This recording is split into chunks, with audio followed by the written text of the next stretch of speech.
It's time for the Average Black Man Show.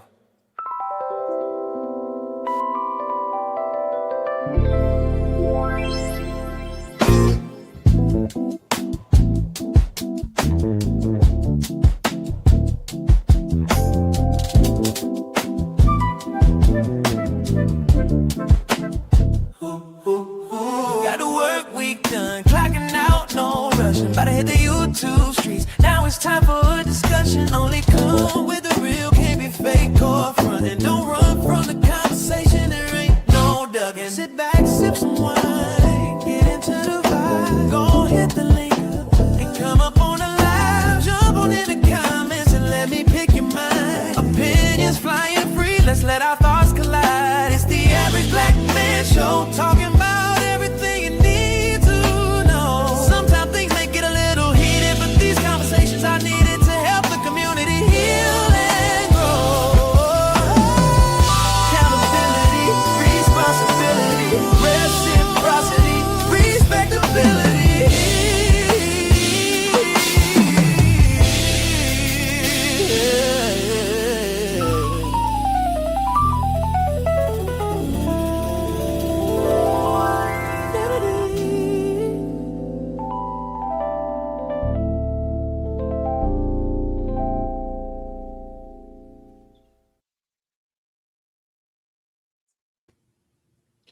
And welcome to the Average Black Man Show. We got the panel. We got Mr. Meach. We got Jones. He gonna have a different name every show. We got Miss Shell with us again. We got Mr. Percy. How everybody doing? Good. I'm doing good, young brother. Yep. All right. We got an open panel today. We got an open topic panel. We can just talk about what we're gonna talk about. Did y'all just want me to throw something out, or y'all got anything y'all want to discuss? Got any ideas? Michelle, you got anything? Throw it out. Throw it. We gonna throw it. Throw it. He throwed it. He throwed the ball. So I'm gonna just play this video then. That what's going on, everybody in the comments? Appreciate you for tuning in. I'm about to play this video and ask the question: why they hating on their friend? Why they hating on their friend like that? Let me full screen.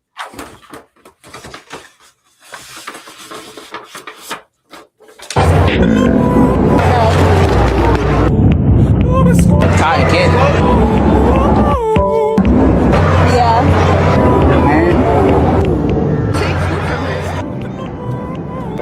She doesn't need anything. Here. What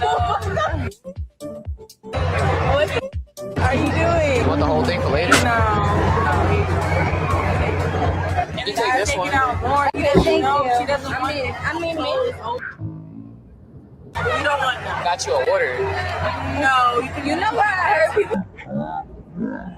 Share. She doesn't want to share with you. She doesn't want it. Actually gonna drink the water. Cheers. You're actually don't actually. What's that over there? Okay, just get. It's for you. Yeah. Yeah. She don't want this. She doesn't want this. And take the water too. Bye. Cotton candy. Why they hating on their friend like that, y'all? Is it just me? What y'all think? Let's ask Michelle. Michelle, hey, what's going on, everybody in the comments? Michelle, you're the woman. As a woman, what type of behavior would you say that is? You're on mute.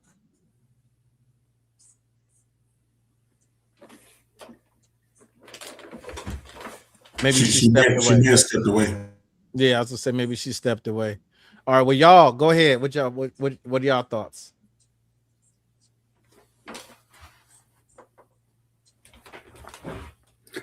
Shit that they It's hating. time for the Average Black Man Show. Why is that playing? Well, obviously they hating. Yeah, that's my only thought of it. That's weird, but they were definitely fucking not going for it. They was I don't know if this because he was talking to her, not them. Are they trying to protect her? I don't know. I would love to be enlightened. Ask you a question. Right. It's the only thing makes sense to me. Because why? What's the point of hating? They even kicked the little stuffed animal.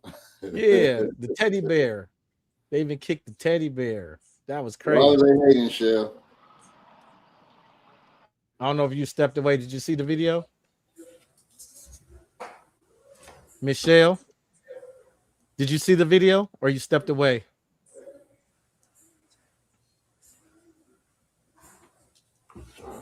Can she not hear us? You're on mute.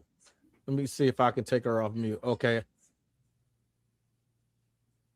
Still on mute. Yeah, it won't let me unmute her. And she can't unmute herself either. Maybe drop down and come back.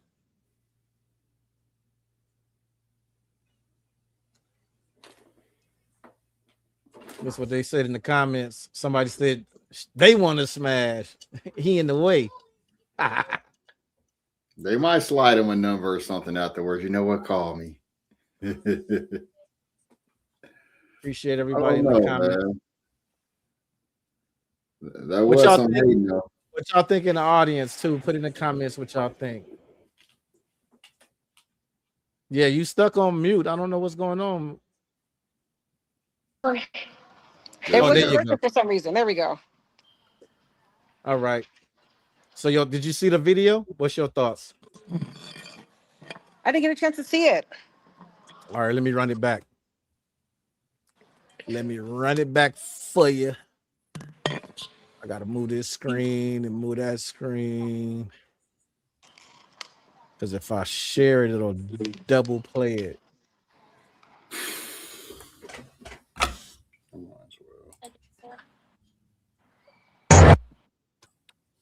Okay.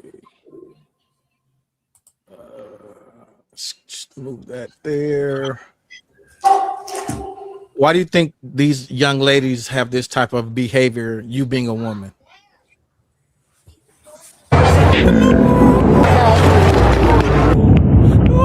Cotton candy. Yeah.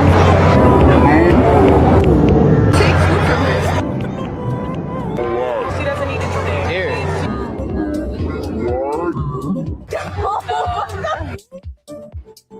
What are you doing? You want the whole thing for later? No. You can take this one. Out more. You doesn't know. She doesn't want it. You don't want that. Got you a order. No. You know what? I heard people. Share. She doesn't want to share. But she doesn't want it. Actually gonna drink the water. Cheers. You're actually don't actually. What's that over there? Okay, Jisky. It's for you. Yeah. She don't want this. She doesn't want this. And take the water too. Bye.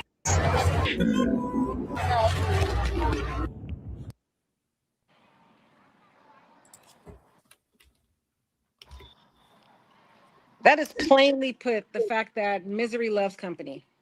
I didn't hear you. What you say? Misery loves company. Okay. If the attention is not being paid to them, then it's not good attention. They clearly want to be the center of attention. So, yeah, that most definitely, that's not them being a friend. That's So them. would you say no matter which one of them was chose, even if one of the black girls was chose, they'd all still be reacting the same way? Yeah, it's like, what is it, the crab barrel? The crabs in the barrel? You can't see one person getting attention, especially with people like that. You can clearly see the irritation on their faces. If the attention was turned to both of them, it would have been different. But it was only one of them who they probably thought wasn't the prettier friend getting attention, that they felt like she wasn't warranted.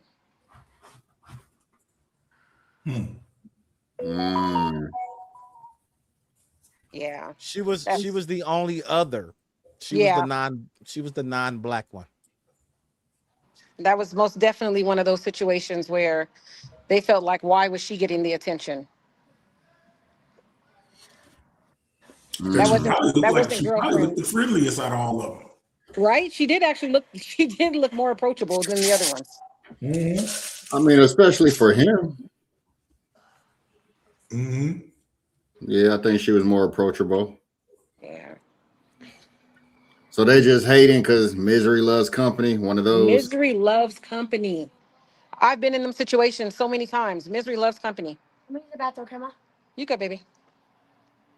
I mean, it's very sad. It's unfortunate, but that's how a lot of girls operate. A lot of women, they operate that Mm, way. If the attention is not circling around them, then it's a problem. mm. Yeah. Is that why women be giving bad advice all the time? Women operate differently because, like, women. I think it was it Chris Rock who said women and men operate differently when it comes to relationships because a guy can see his friend in a relationship and the woman is treating him good and he's like, I got to get a woman like that. Yeah, that's But a yeah. girl I will knew that. see her friend in a good relationship with a good guy and she'll be like, I want him. I don't want a different one. I want to try to obtain the guy that she has. Women Mm, just operate different. That's why most women don't trust their friends left around their men because she feel like if I go to the store, we all going to the store. I'm not leaving you behind. Because most women do not trust. I don't care if it's her best friend. Ain't mm. happening. Yeah, I wouldn't want to be in a relationship with none of y'all's exes. I don't see it that way at all. Like I want her. Yeah, yeah. We are wired different. Yeah. Because she is right. I've seen that where women just be like, nah, Skip wanting one like that. I want that. I just want him. I already found it. What am I gonna go look for another one for? Yeah, he already Exactly. exists. He's right here. That's that. It is. It unfortunately it works that way. I had a childhood friend that was like that. You could not leave her alone with anybody. She was going in. She did not care. Not at all. She went from dealing with my brother, then she dealt with my cousin, and then they broke up, and then she dealt with the other cousin. It's like, Yeah, that's crazy. Oh, man. So do we have a good rundown today? I did when an Aiden got tipsy.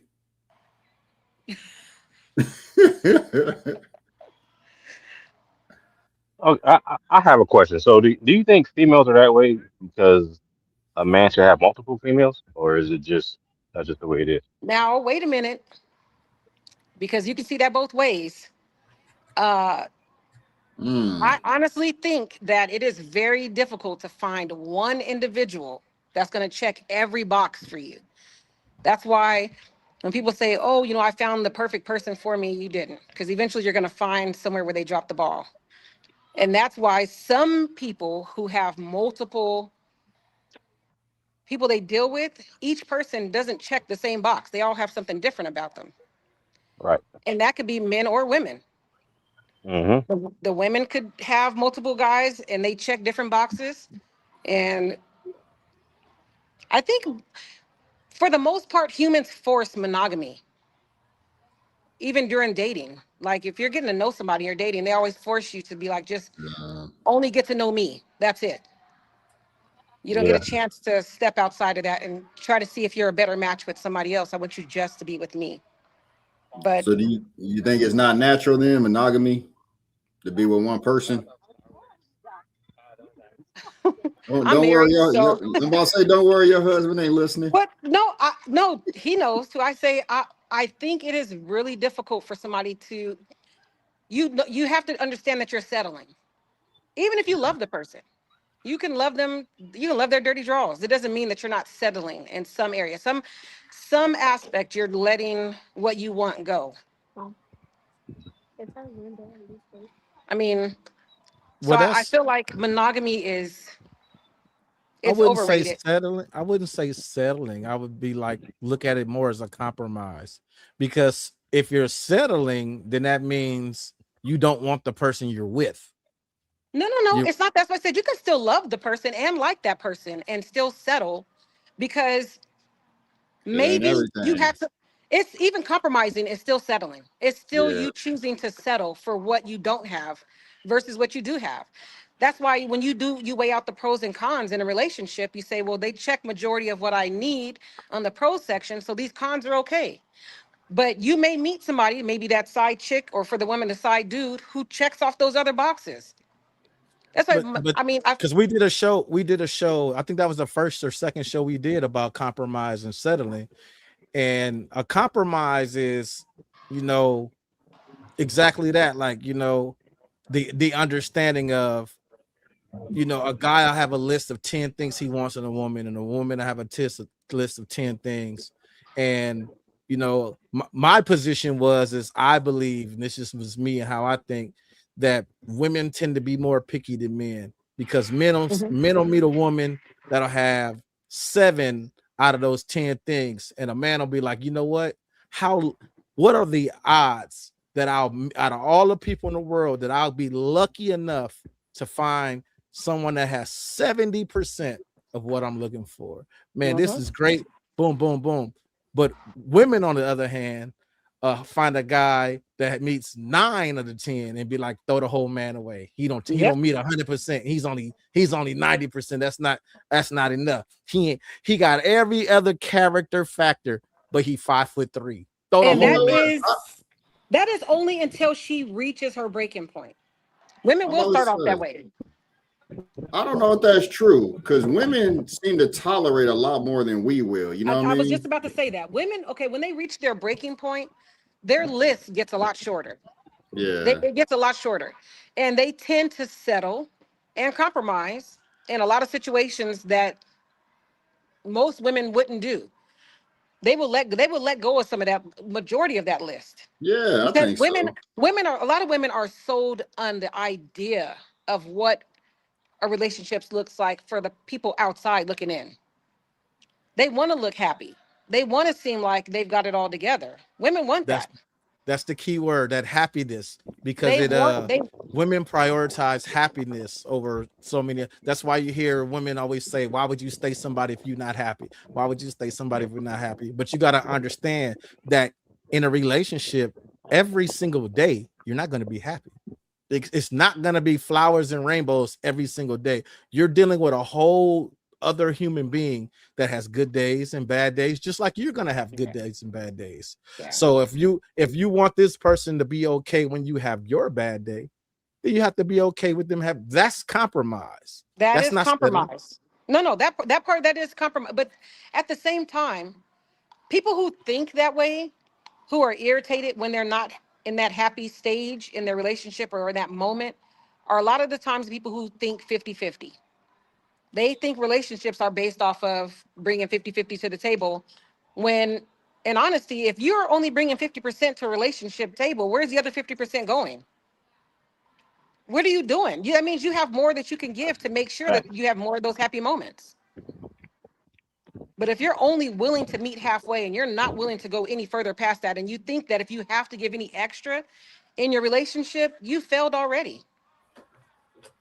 And I think a lot of times the term 50-50 is not meant like I'm only bringing 50% of myself to the relationship. No, We're I talk to a just lot of women and they really do feel like that they only bringing 50% of themselves to a that relationship. 50%, yeah, that guy shouldn't have to do any more than that half effort. Like, that's it. Okay, He's see, I supposed never to knew the bring, term. I never knew anybody thought like that. I always just figured yeah, 50-50 was just a term. yeah, Man, it's very unfortunate. we both need to, support the relationship and bring equal parts to the relationship. You know what I mean? Put in an equal effort. Yeah, because if you ask, well, And some I of the think a people lot I of spoke people, to. Oh no, go ahead. No, all I was gonna say is in my experience, I think a lot of people equate 50-50 to only monetary. Oh, that could be, yeah, for some people too. Yeah. But I've had a couple of girls groups where they feel like their 50% effort, if you ask them, well, would you continuously give 70%? Let's say that you're going through a rough patch in your relationship and you got to come 70%. He really just doesn't have, he's in like a depressed mode or whatever. Maybe he's working too hard and he needs you to put that extra They feel like it's not fair to them. They feel like they shouldn't have to do that, that he shouldn't be in a relationship if he can't meet her halfway. And I think that's insane because everybody doesn't have the same amount to give every single day. Things change. Yep, I've been there before. I know exactly what that is. That's what Yeah, it's things what change. you're supposed to be doing. Like you're supposed to be doing this, and you're just like, wait a minute, Yeah. hold on. Yeah, Yeah. No. No, the pendulum swings back and forth. I mean, we don't all have that same energy and effort every day. No, you don't. Not at all. And I think it's crazy for people to assume that one does because at the end of the day, it's based off of you may have a bad day at work. Or maybe Yeah. you just don't feel good that day. Or maybe you're having something going on eternally that you don't know even how to explain yourself. A lot of people feel like it's difficult for them to talk to their spouse and express that, they're feeling different about them or about themselves. So they bottle it up and then it shows that something's wrong, but nobody is willing to sit down and talk. It's that 50% is not it. It should never be a continuous thing. If I want. Okay. So when you say 50-50, you still are talking in context of, it's 100%. They just not doing no more than they than half. Absolutely. Okay. Absolutely. And I'm not saying that you should continuously always have to, you as a whole, you're just one whole person. So if you're only giving 50% effort into anything, it's not going to have the best results. Not at all. that's crazy. That's crazy. So, and it's so if you're the way you're looking at it, Johnny, I was like, you're looking at 50-50, you're giving 100%, right? Yeah. So if she's giving 50%, that means you have to make up for that additional 50 that she's not giving. So you have to give 150% to even make that work. Yeah. And So and I mainly look at it like, we just both giving equal effort. We both trying, at 50-50. Some days I may have more energy. Some days I may understand something a little better. You know what I mean? Maybe I can provide more financially, and I make up for, my lack of being emotionally dead sometimes with more financial shit. You know what I mean? But right. we all be Yeah. providing something. Yeah. It's like the way I look at it, it should be like the yin yang symbol. You know what I mean? Yeah. One going up, the other one coming down. And you Yeah. make that the circle. The full Yeah. circle. So Yeah. yep. What was y'all So talking about? 50, just like the 50-50 conversation for relationships. I had to take a call. So y'all was talking about the 50-50, the whole 50-50 conversation for relationships or something else? Well, Shell, not for go ahead. I'm sorry. What was you saying first? Nah, I was gonna let Janelle talk. Oh, okay. Well, Shell was talking about like when we say 50-50, a lot of women do not want to pass that 50 mark. You know what I mean? So like if from my understanding, she's saying that like if he lacking, if they got a full 100 and he ain't bringing his full 50% to the table, they ain't trying to make up for the slack. Oh, okay. He ain't no real man. So basically, when the time calls for it, and she may have to give 65% because he only got 35. Yeah. That most of these women ain't trying to give that extra. They ain't trying to put in that extra 15. They like, nah, you need to figure it out and come with your whole 50. Yeah. Yep. This is That's it right there. You ain't no real man. That's it. Yep. That's You it ain't right no there. real man. I'm out here doing more than you doing. Oh, I gotta take this call again. Yep. It's all good. It's like you pretty much taking her out of the soft girl era, wherever the hell they talk about. Man, where did that shit? I think that soft girl era came from. They wanted that strong black woman era for a long time. I didn't mean white women that want to be strong black women. Hey, it's a lot of things that want to be a strong black woman. I'm just gonna leave it at that. A lot of things. I think that shit is wearing thin now, and I think they tired of that. It's been strong black women for a long time. Yep.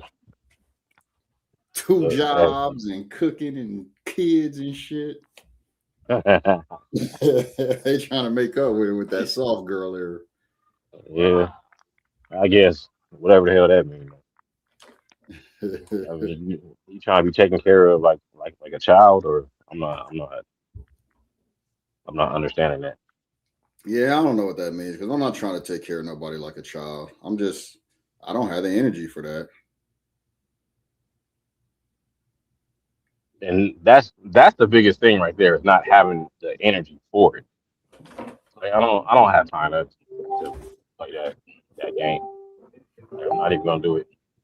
Yeah, I've done it before. Like I'm worn out. Like, yeah, and I think that's what it is. We've all done, or try to do it before. You know what I mean? And maybe that's how I feel about I ain't giving 55%. I did that back in '97, and he never made up that other 5%. Yep. They bust her at 55 turned to 57. Fuck that. Yeah, I wanted to get back on, so when she get back on, I can ask her what's her opinion on why so many women just hate the idea of 50-50, period. You know what I'm saying? We ain't even talking about if both people were bringing a full 50. They just hate that idea, period. Yeah, and I don't see it as it has to be monetary, because I just say the whole total picture. You know what I mean? There's stuff like when I was married, man, there's stuff with the kids I just don't want to do, to be honest with you. Or I just don't do it. And then there's just stuff I don't do it as well as she does it. Yeah, and in my opinion, the 50-50 conversation is definitely a huge conversation that needs to be had, because I don't think most women look at it like how us dudes do. We're not looking at it from a monetary standpoint. We're looking at it from the whole shebang, kind of like what you just mentioned. Hey, you're better with the kids. Like I got all of this over here. You handle that. I got all of this over here. And it goes back to kind of like what I said about stuff to take off of one's plate. You know what I'm saying? Like let's remove the whole what you bring to the table. How about what I take off of your plate? Meaning you don't have to worry about this at all. I got that. You know what I'm saying? And what do you take off of my plate to where I don't have to worry about that? You got that. It could be something like, hey, you know what? I always, whenever I open my drawer, it's always full of underwear, t-shirts, socks. Like, you know what I'm saying? Like just that little thing is just one thing off of my plate that I don't have to worry about.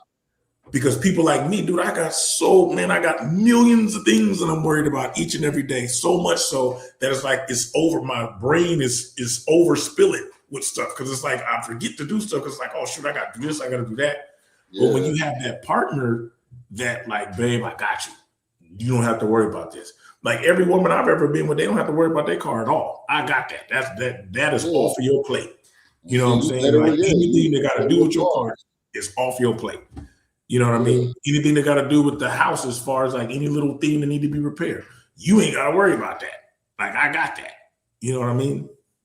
And even other things, right? Like because I think we all cook, we all wash our own clothes and all of that stuff. So I don't even expect you to do that, but I appreciate if you do.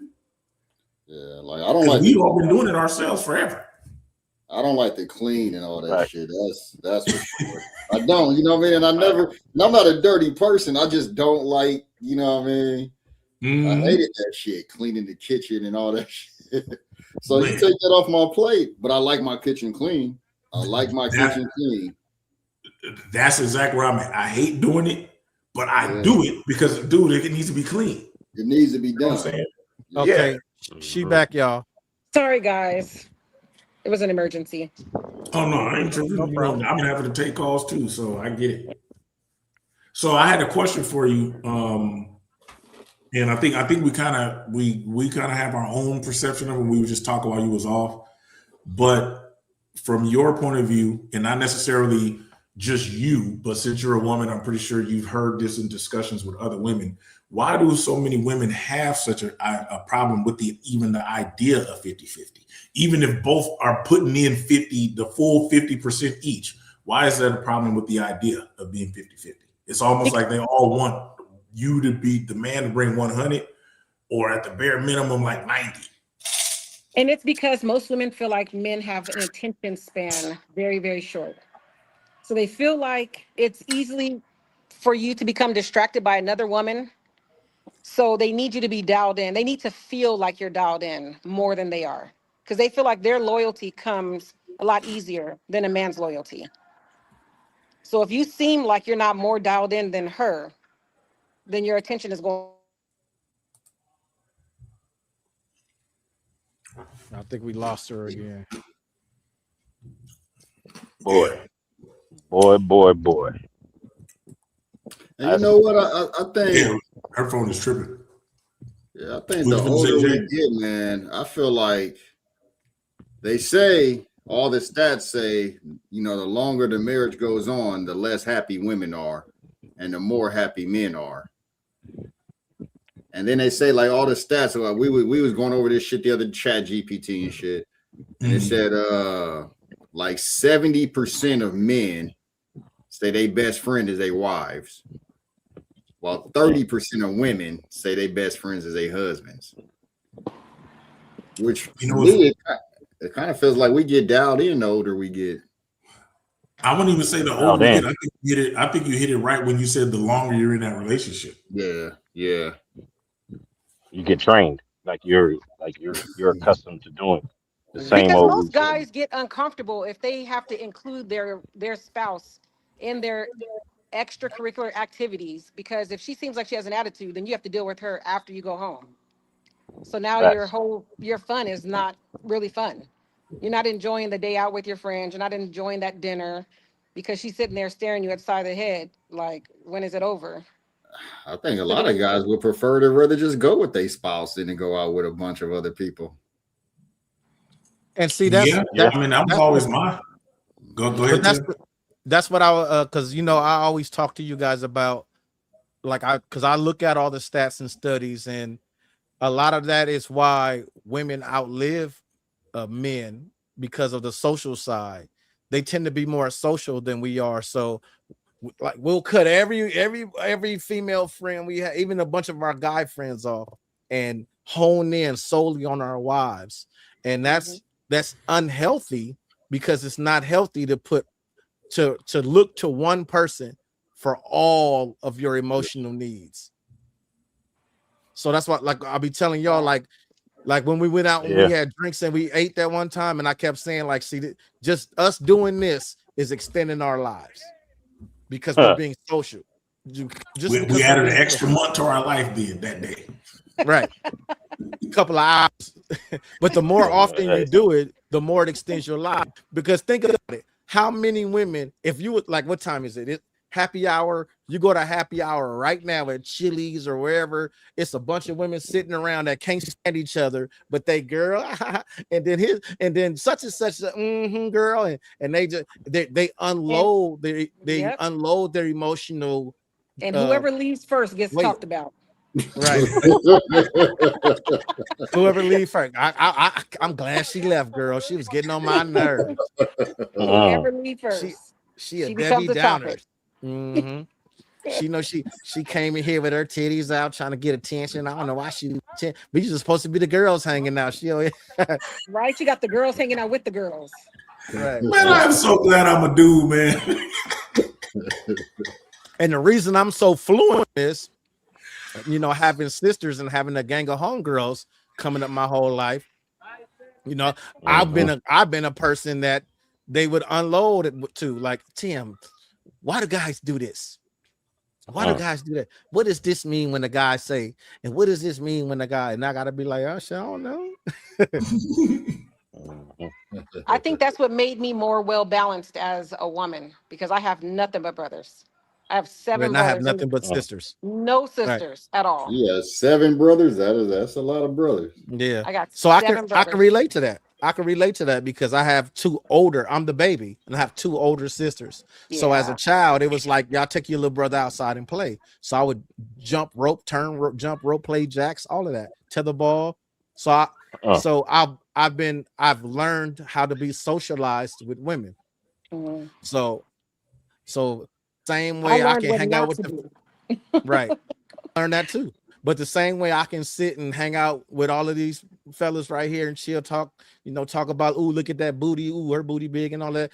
Same way I can get with my homegirls and talk about hair products because I got long hair and I could do the same thing.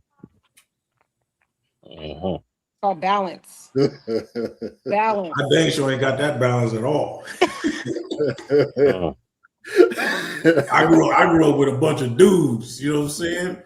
And it was some women sprinkled in here and there, but man, it was all male cousins, my granddad, uncle, homies. It's just nothing but doggone testosterone most of my life. Yeah, I most definitely I don't really have any female friends because I can't shop. I hate shopping. I loathe it. I will be like the guys and sit there on that bench until everybody is done because I am bored out of my mind. I've never liked it. I Never. like shopping. I never But have I'll be the neither. first one to be sitting down in front of the television when my Lakers come on. Or if there's an MMA fight coming up, my Dallas Cowboys. And see, I'm a guy that's not into sports. What? Yeah, exactly. Why you laugh? Because he and I are opposites. She grew up with brothers. I grew up with sisters. My sisters wasn't like, ooh, the Lakers finna play. You know, and even my dad, you know, for y'all that know, my dad was older. So when I was growing up, my pops, I would go out in the garage with my pops and him and his partners out there. Yeah, boy. Cigarette hanging out his mouth. You see, right? Cigarette bouncing and shit. That boy. like Samuel Jackson character in Menace to Society. Right. Shit. You know, my pops he taught me how to do a little bit of stuff like because he worked on cars and stuff like that. So I learned little things like that. You know, but my pops died when I was like 13, 14. So when I needed that type of information, he wasn't there. It was V and Veronica and Nikki. Yeah, Nikki. And your mom. Yeah.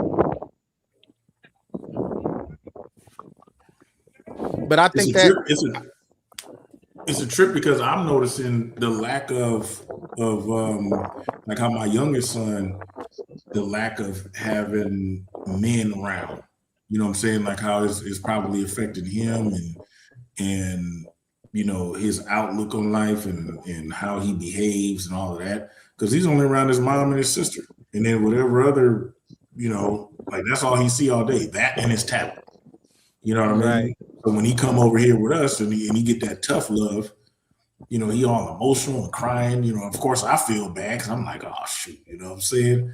But I'm like, dude, hold up, man. But it's like I have to handle it so delicate because he's not here that long. Yeah, you know what I mean. Whereas when he was before they moved, when he was here every day, it was like, man, it was all the tough love because I can show both sides. Yeah. You know, Right. because I know the lack of love that I experienced, which is probably a conversation we should have one day. You know, childhood traumas and stuff. I know the lack of love that I experienced growing up. I experienced all the discipline, but not much love. That's why I try to make sure that I do give a balance of that. So it's like I give him the tough love, I let him know, but I also like, hey, come here, I love you, I hug him and all of that stuff. So he knows, like, hey, dad ain't just the mean guy. Like, you know, I do love you and I want you to, you know, I'm trying to steer you right. Of course, he's still young and don't understand, but I can't help it. It's like, dude, I gotta be this way. That's just how I am. But the thing about that is that could be weaponized too, you know, because the whole being the bad guy, you know, because I be at work and the kids act up and I get the phone call. The kids is acting up. I need you to talk. What you there? Why I gotta be the guy? I'm gonna tell your daddy what you're doing. Your daddy gonna come and spank you. Your daddy did like why I gotta be associated with villainy. But you know what it is? It's just, I don't know what it is, especially young boys. They just respect their dad way more than moms. They do. They just do. Because Yeah. I see it with my son. So like my son, right? Because she always climbed when he came out here, he was like, yeah, do what you do with me with your dad. Go and sleep in the room. Because I was like, man, he still sleep in the room with you? She was like, yeah, every night. Man, that nigga ain't slept in the bed with me once. I'm like, dude, take your butt in that room over there and go to sleep. And get And your he even independence. came to try to sleep in the room, which he did used to do that when he was younger. So, and then other little things that I would notice that he would be giving his mom a hard time about, that as soon as I say something, it's like, whoop, he just standing attention. And you know what's crazy is because growing up, my grandma was the mean one, but my granddad still commanded all the respect, even though he was the one. Anytime he wanted to do something, you go ask him, because he was usually he'll say yes. The odds of him saying yes was higher than my grandma, but he was still that I guess I don't know if it's just the energy that a man puts out compared to the energy that a woman puts out, but it's just something about that boys and girls is like that. They just have more respect for their dad, the dad's authority. And it could be because he just comes off as an authoritative figure in the house. Therefore, you just automatically, oh, that's the authority right there. And everybody that's watching, feel free to comment if you got questions. I'll put it up on the screen and we'll touch on it. But that's why they say it's very important for both parents to be in the house, because I've heard a lot of women, I've had a lot of discussions where women will say, well, just because the man ain't in the house don't mean that he's not present. You can co-parent and this, that, but all the statistics show that if the man is in the house, the outcome of the child is better. Yeah, and that's important to me. That's like the most important. You know what I mean? Because I grew up on hearing that shit. You shouldn't stay together for the kids. And then the older I get after having kids, that seemed like the only damn reason to stay together. They go a comment right here. The switch up game is real though. When my parents spoiled the grandchildren, like, where was this when I was a kid? Well, yeah, that's true. No, I feel that because I was raised with my grandma, right? But I didn't get the grandchild treatment. I was like my grandma's youngest child. Like, that's how I got treated, the youngest child. So I got the tough love, got the whoopings, all of that. I was able to see firsthand my cousin, who was only a year or so younger than me, was getting the grandchild treatment. And I think it has a lot to do with the fact that he was in the household and I was. But all the grandkids got the grandchild treatment. I got many, many whoopings because they snitched on me about something. You know what I'm saying? And I got treated, I'm telling you, I got treated like the youngest child, man. It wasn't no grand, and I felt some type of way for that for a while. But luckily, I miss my grandparents a lot, man, because we, once I got older, we ended up getting a much better relationship. And at that time, I felt more like a grandchild-grandparent relationship once they got older. But when I was getting raised by them, of course, I didn't understand this at the time. I just thought they was the meanest people in the world. But now, since I'm older and I became the man that I became, I understand it better. But I still don't say that it was 100% right, because I didn't experience love. I didn't think that they loved me. Well, I shouldn't say they. I should really say more my grandma. I didn't think that they loved me like that because it was all discipline and no love.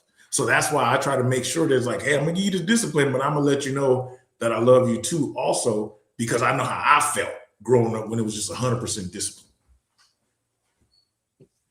Right, you got that structure. They have to structure you. Yeah. Oh, I got all the structure. And you know what's crazy? So even though I kind of I talk about this all the time, even though I kind of veered off of their upbringing path, I'm saying, getting involved in gangs and all of that stuff, little did I know in the back of my mind, they was laying the foundation of what I really was going to want as I became an adult. Yeah. So then that's how I kind of like got back on track, like right around 17 and 18. It was like, you know what? I'm looking at all the homies. I'm like, dude, I don't want that. I want this over here. So let me join the military. Let me get my butt up out of the hood. Let me join the military.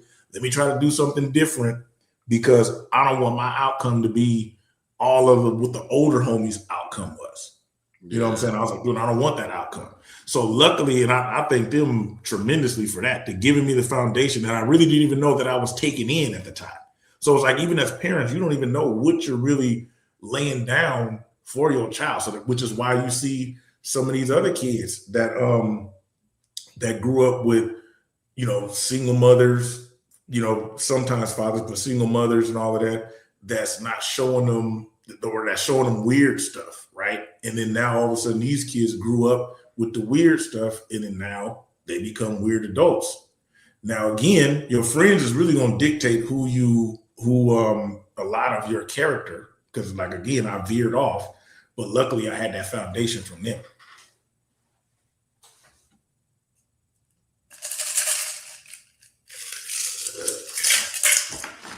This comment says, I was born and immediately taken into the state and was blessed enough to get adopted out of it and get to take my baby sister with me. Because a Marine did my time. Became a Marine. Because it's blurry on my screen. Became a Marine, did my time, and became an attorney. After retirement. That's dope. Yeah, that's dope because kudos for sure. Yeah, because being taken into the state, a lot of people don't make it out with a great outcome. That is a blessing. Mm-hmm. That you got adopted by the right people. That part. I've heard horror stories. Yeah, horror stories where people just treat you like you're literally just a check to them, and they treat you horrible. Yeah, and it's hard for them to get over it too. We've actually had a lot of foster kids in my family growing up. So I had a lot of foster cousins, foster brothers, stuff like that. And it is like, it's hard for them to let that stuff go too. It's hard for them to even accept a lot of that love like that because they just ain't used to it.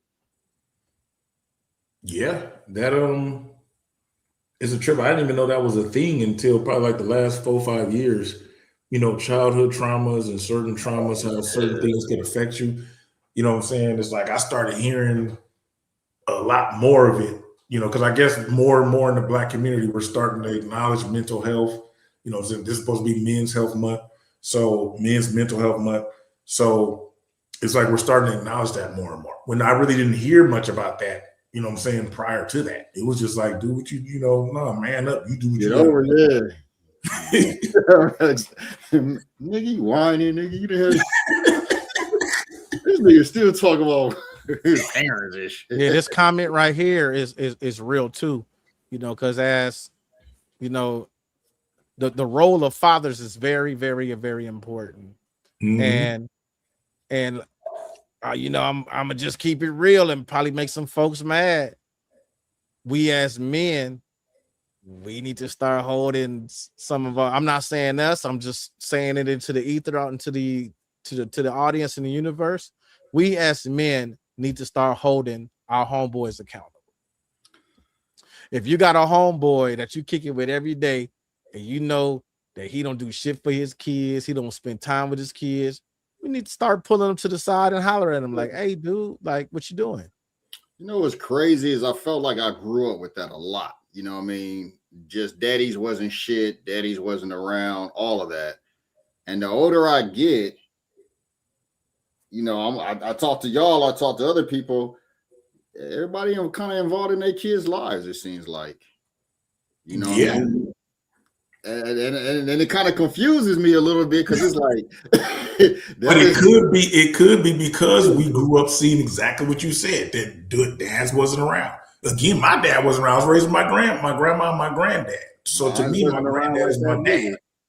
You know what I'm saying? So I think our generation, Generation X and all of that, we're and I think like the beginning of the millennials, like our parents was on some wild shit. And that's what I wonder. Like, was they just on some wild shit, or like what that generation? I think what is it, the boomers or something like that, or is there a generation? Is there a generation between X and the boomers? Between X and the boomers? No, after the boomers is X. It's X. Okay, so I think it's like the end of the boomers, the beginning of the X. Like that generation of parents was on some wild shit, man. And that's what I wonder. You know what I mean? Because a lot of us, everybody I knew just didn't have fathers around. Mhm. And it seemed like the exact opposite, man. We And completely every one of my homeboys, everyone that I know, my male friends, all of that, everyone is involved in their kids' life. Like I hear them talk about their kids all the time. Yeah, all my cousins, everybody. And that's what I'm saying. I wonder if we still get that reputation from they fathers. You know what I mean? This is how they grew up, and so they still see men the same way. You know what's crazy? Because I still be hearing like on podcasts, like the stats are still supposed to be like, black fathers ain't around. I'm like, dude, I don't know no black fathers that ain't around. I'll pull it up, man. Let's pull up some stats and see. Yeah, because Percy and our parent, well, I think your mom is a boomer, huh? But your dad is silent. Is your dad older than your mom? About a year, bro. Oh, okay. So they both boomers then. Unless your dad's 90. No. Close, but not. Yeah, so my dad was the silent generation and my mom is a boomer. Okay. So them is two different mentalities right there. Yep. And go ahead, bro. No, I was saying, but interesting enough. Well, like I said, though, at the same time, my father died when I was 13, 14. So I don't know if he would have taught me any of that mindset from the silent generation where, the man is over the woman and the woman shut up and all of that. Because, my father was abusive to my mother, because that was the generation. Yeah. It wasn't considered abuse then. Right. Yeah. It was, You know what I mean? So like that whole narrative is like, you know what I mean? It could go either way. Oh wow! Like Check this out. Go ahead, person, and then I'll give you the stats. Nah, like one thing I was going to say, like to add on to what Tim was saying, is that like our parents are some people's grandparents' age. So it's like that could have a lot to do with it as well, because like some people's parents is like my siblings' age. I was like, damn, like right. So both of y'all are the youngest too, right? Yeah. Yeah, we both the youngest of four. So check this out, y'all. I pulled up that stat that Jonell mentioned, right? And it says approximately 70% of black fathers live with their children, a higher percentage than in previous decades. Black fathers are more likely to be involved in their children's daily lives compared to fathers of other races. Studies show that 84% of black fathers report being very involved in their children's education.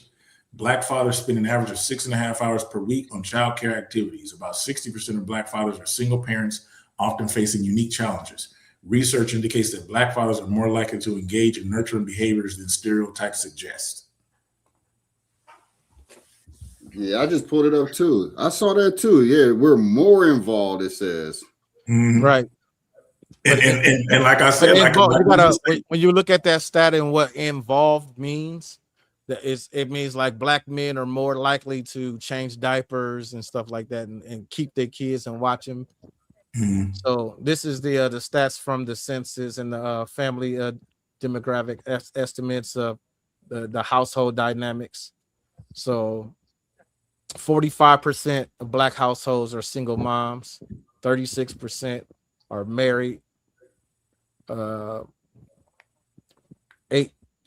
is grandparent led, 7% is single father, and other is aunts and aunties and cousins and other relatives is 4%. When we include grandparents and other relatives, 1 in 8 black children are being raised by extended family members. Census, you go to the stats, the sources. I was raised, mostly single mom, but also extended family. I've lived with everybody growing up. Yeah, me too. I was telling my kids, because they've only lived with me and their mom, you know what I mean? They ain't never lived with no cousins or nothing. I'm like, damn, I didn't live with like all of my cousins at one point in time.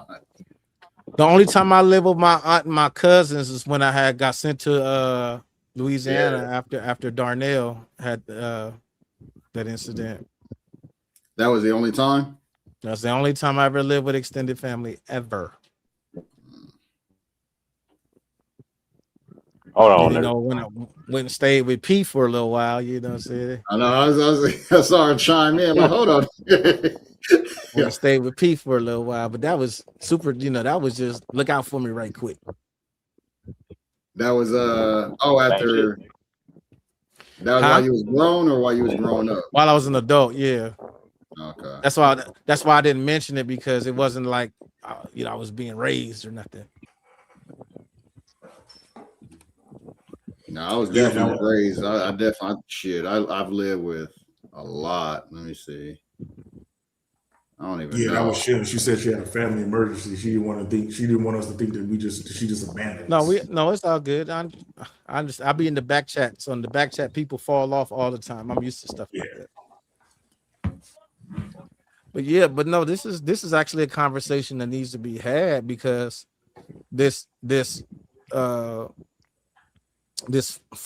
present father thing is extremely important, because the statistics show that when fathers are not around and in the household and all of that, the outcome for the kids, they become, you know, not graduate high school, not go to college, likelihood of going to prison, like all of that is greatly increased. Mm-hmm. You know, and that's something I kind of noticed sometimes growing up. When fathers ain't around and you raised by a single mother, she trying to raise a son, I always felt like, you know, she trying to teach him exaggerated manhood, because she don't know how to teach a boy to be a man. And I felt like that's why you get a lot of these young dudes, man. They're over, everything is super emotionally charged, and everything needs to be responded to emotionally. You know what I mean? Like, somebody called me a name, I'm about to kill this mother. I'm about to kill him. It's not, you know, as you get older, I remember being locked up when I was younger, or, you know, juvenile hall and other stuff like that. You can't respond to everything emotionally, man. Some of these dudes in there for murder and shit. I can't be like, man, move, dude, get the fuck out the way. I gotta be respectful. Hey, excuse me. He might try to kill you.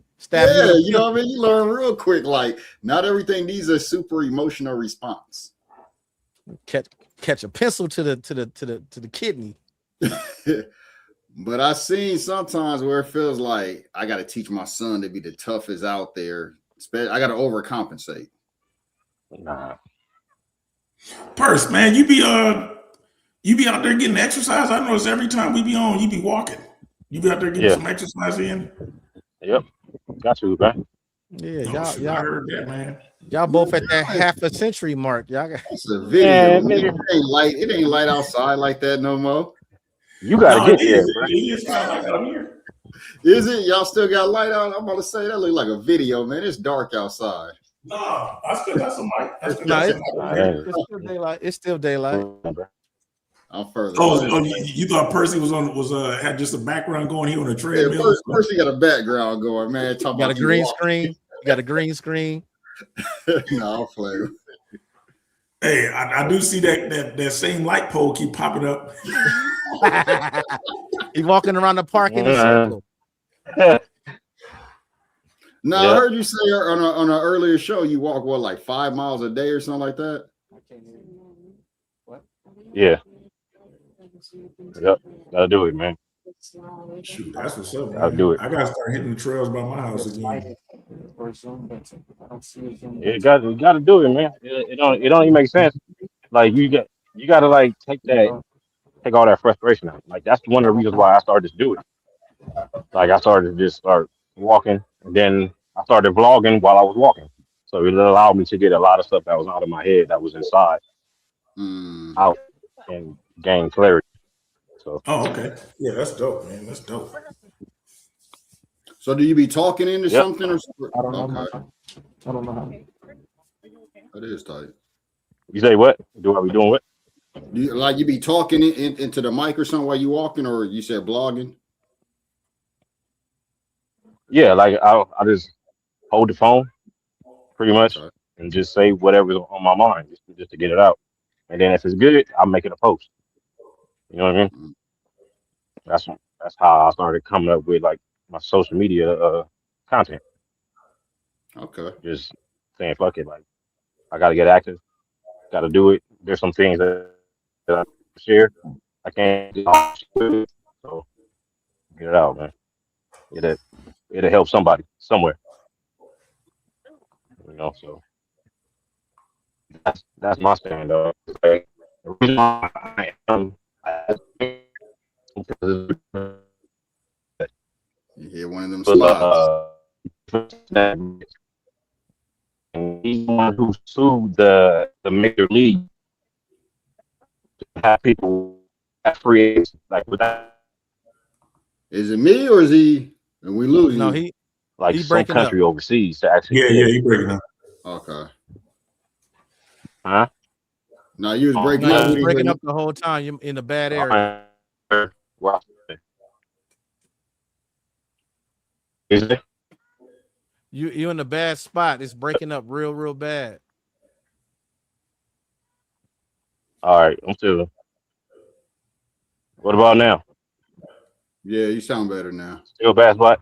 Still? Nah, you sound better. All right. So what I was saying, like, it was a guy named Curtis Flood. He's the one who pretty much created free agency for sports. So he sued the major league because, like, before they had free agency, the team pretty much owned the person, not just the player, they owned the person. So he sued. He had to leave the country, but he was like that. He had to stand up and be accounted for. So it's like that whole statement. It just took me because, like, a lot of people don't stand up and be accounted for things that go on and actually talk about them. So that's just something that I live by at this point in time in my life.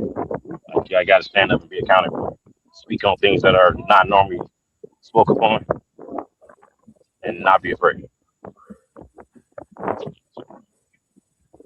That's cool. That's cool. That's real. I mean, Definitely got to it's stand up like and be really like, yeah, you got to, bro. It's like if we don't, okay, like how we were talking about the generation. So my parents, I'm like the first generation off the plantation. So the lessons that I got from my parents are lessons that a lot of people didn't, their parent didn't even get. So I know definitely the children didn't get it. So if the people who have these stories or information, if they don't pass it on, it dies. So you got to pass on the philosophies, the thoughts, like the traditions, the culture, like the real culture, not this manufactured stuff that we have today. Because I don't think the whole soft girl era, that's the reason we never heard of it. Because it's like they picked cotton alongside the fucking man. Yeah. They went back and took care of the kids, even took care of the master kids. It wasn't no soft girl era. No, it never happened. So Never had, yeah. Now my grandmother always tells me about picking cotton and how she didn't like her cotton dirty and she used to try to clean it out the bag at the same time. see, that's crazy. You know what I mean? Like they took pride in what they did, no matter what it was. Like through dress, they took pride through dress.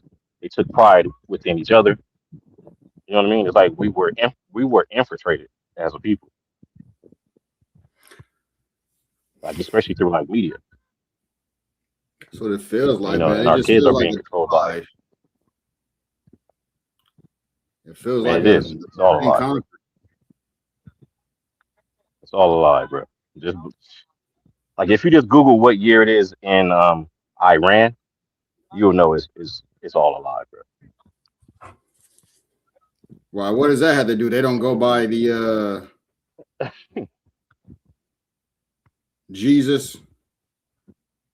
Bro, they're on like 1440 or something like that. Like them, Afghanistan, a lot of Muslim countries are still within the 14s. Do they start with Like Muhammad? Morocco, it's somewhere around there. Like I think Morocco's like 2930. Like It's like all the stuff is like man-made, bro. Like the time it never really existed. Like the compass came before the clock, so obviously time wasn't that important. The point is that since the compass was before the clock, the point was getting to the location. Mm. It had nothing to do with the time you got there. It had to do with just arriving. But we were conditioned to think it was the time when it really isn't. Yeah, Iran is 1405 and Ethiopia is 2018. You know what I mean? Like anytime they can switch daylight savings, like from Yeah. whenever they get they hair in their fucking the butch, like it's not real. Yeah. I don't know too much about all that.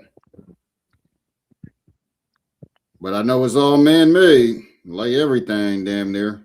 And some things remain true that it ain't. It just is what it is. Uh-huh. Definitely. Definitely, man.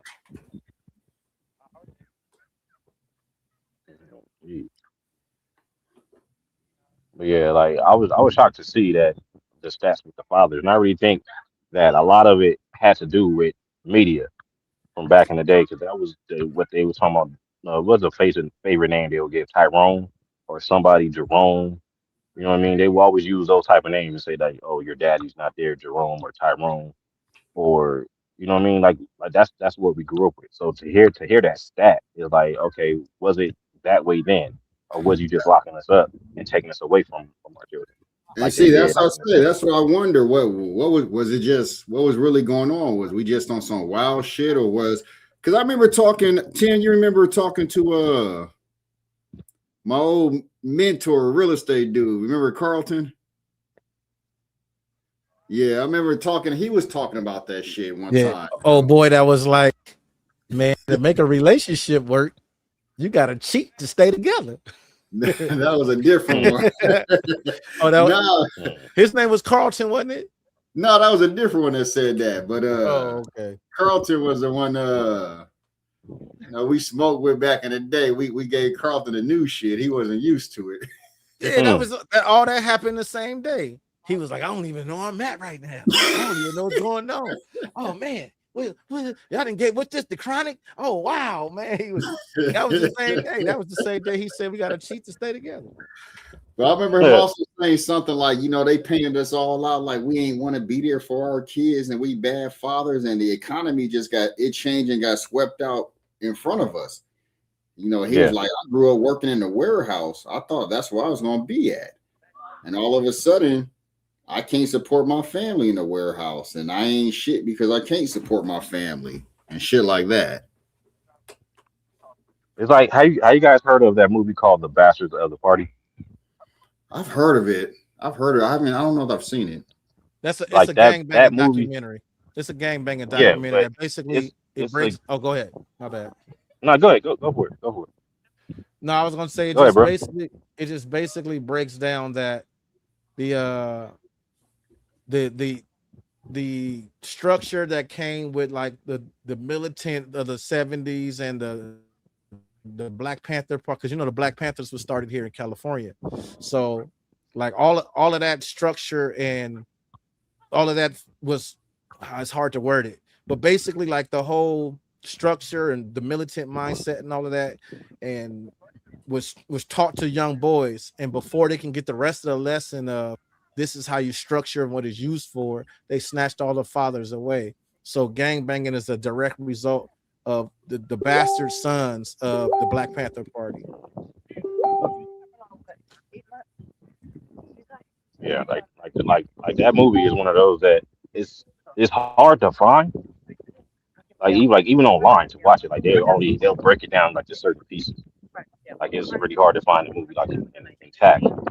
But when you watch it, you get to see like how they did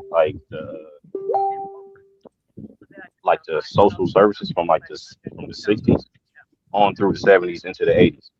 So it's like the way they designed it was like they gave the women the housing, the food, and make sure the man can be there. Then they snatched the jobs from the fathers, which Yeah. they kind of made them, you know what I mean, back to the 13th Amendment, where you was pretty much like a vagrant. So if you was being a vagrant, we put you back into slavery, which was put their asses in the jail. So we have like a whole generation of children that fathers were just rounded up and locked up. You know, so like all like hey, this none of this is by happenstance. Like Yeah. it was a design for us to be where we're at, and it wasn't. You got to look at it like these people. They just don't plan for tomorrow. They plan like 200 years ahead, and we need to understand like how they plan and plan just like them. The same way that they study us, we need to teach our children to study they ass. And if we don't teach our children to study them, they will never know where they come from. Like it's reversed. They know where you come from, but you have no idea where they come from. So you can't put them into their place without that knowledge. Like all that, like the fathers was gone, that was because of y'all. Yeah. Like y'all did that. But it's like the thing that tripped me out was that that's how they did us. Now you look at the J people, that's like in New York, New Jersey, whatever, they're using the same system and taking over like whole towns using the exact same system.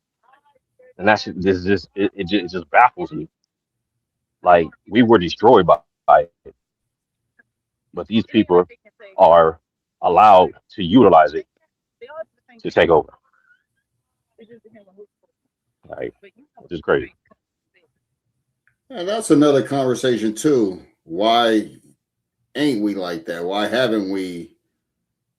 You know what I mean? I think about shit like that.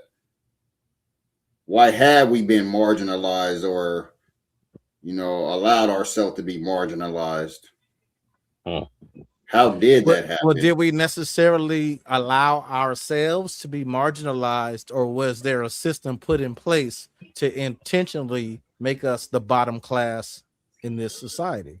Well, why didn't we fight against that system? There's always something in place to make somebody better than the next person. That doesn't mean you have to succumb to it. Well, how do you combat? I want to buy a house, but the bank won't give you a loan. How do you combat that? Shit. I mean, you figure out a way, and people did. So it's not like I just got to get, you know, it's over. They already put in the system. I just got to live by it. Well, that's but like you said, okay, so with that, you know, you said, you know, they put it in place. We couldn't get loans, and people did get loans and buy houses. But okay, we'll give you a loan and you can buy a house, but you can only buy it on this side of this red line. And that's what it was for a while. And then it's a time thing. It ain't nothing that's happening overnight, but just, I think, accepting anything is settling. You know the crazy part about that housing and loan bank type of conversation is that what did these people do after the Civil War? Like they weren't going to no damn banks and get no loans. Yeah, that's where the brown paper bag under the mattress come from, because black people didn't trust banks. Well, so because banks was taking there go your answer. You act like Asians. Yeah, you act like Asians in every other culture. You bank with yourself. You bank with yourself. You bank with your people, and that may be like, another thing. Like we get too caught up in integration. Yeah, I think that's what did it. Go ahead. And that's by design too. You know what I mean? Or maybe the reasons why, and that's something that, you know, possibly we can jump into. But we were so determined to integrate. And looking back on that, you know, was that the best idea? No, it wasn't. It definitely wasn't. And hindsight is always 2020. Because they knew about it then. If you read books by W.B. Du Bois, read books about who else? Carter G. Woodson. They warned if we allow ourselves to be educated by the people who like had us in bondage, we will forever be in bondage. So when you go and break down the HBCUs, they were institutes to make preachers and teachers. So since they was controlling the people by the religion, they're like, okay, we'll teach you the religion even more so. With inside of college, we give you prestige, we give you sororities, we give you fraternities, we give you titles. As long as you play the buffer between the ones who don't do this and between us, and that's what we fell. We fell for that. So since we fell for that, that's why they were able to use like Martin Luther King and all the other preachers because they went through their institutions, and those were the people that were conditioned by them, and those were the people that believe. And we're caught up in the same system because we think that that system is for us when it's really not. Like, there's no way that system is for us. It hasn't done anything for us as a people. You might have an individual that might gain something from it, but as a people, no. And that's what we're missing. We don't work as a unit because we're too busy assimilating, which was the Divine Nine. They was like that the Pan-Africanism doesn't work, so they went to the assimilation, and that's where we're at. We're stuck with that assimilation. It's a fake ass civil rights. Like civil rights is for discrimination. That's it. Civil rights is what? It's for discrimination and nothing else. Nothing else.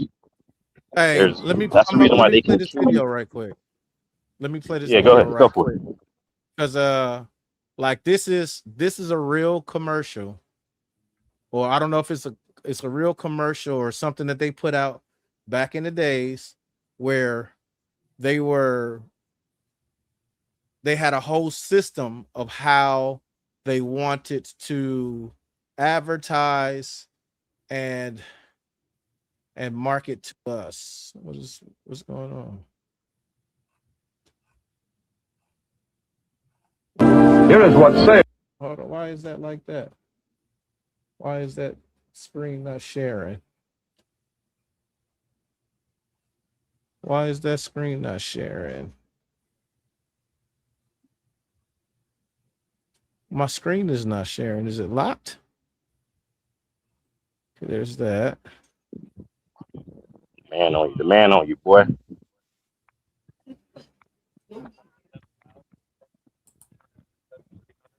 Why is it acting like this? This monitor is frozen. Yeah, that monitor is frozen. Why is it frozen right there? Oh, man.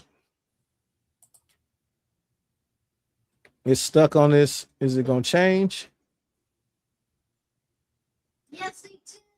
Why is it stuck right there? Why is it stuck on Boosie? Okay, I got that to change. If I should, y'all tell me if it's echoing.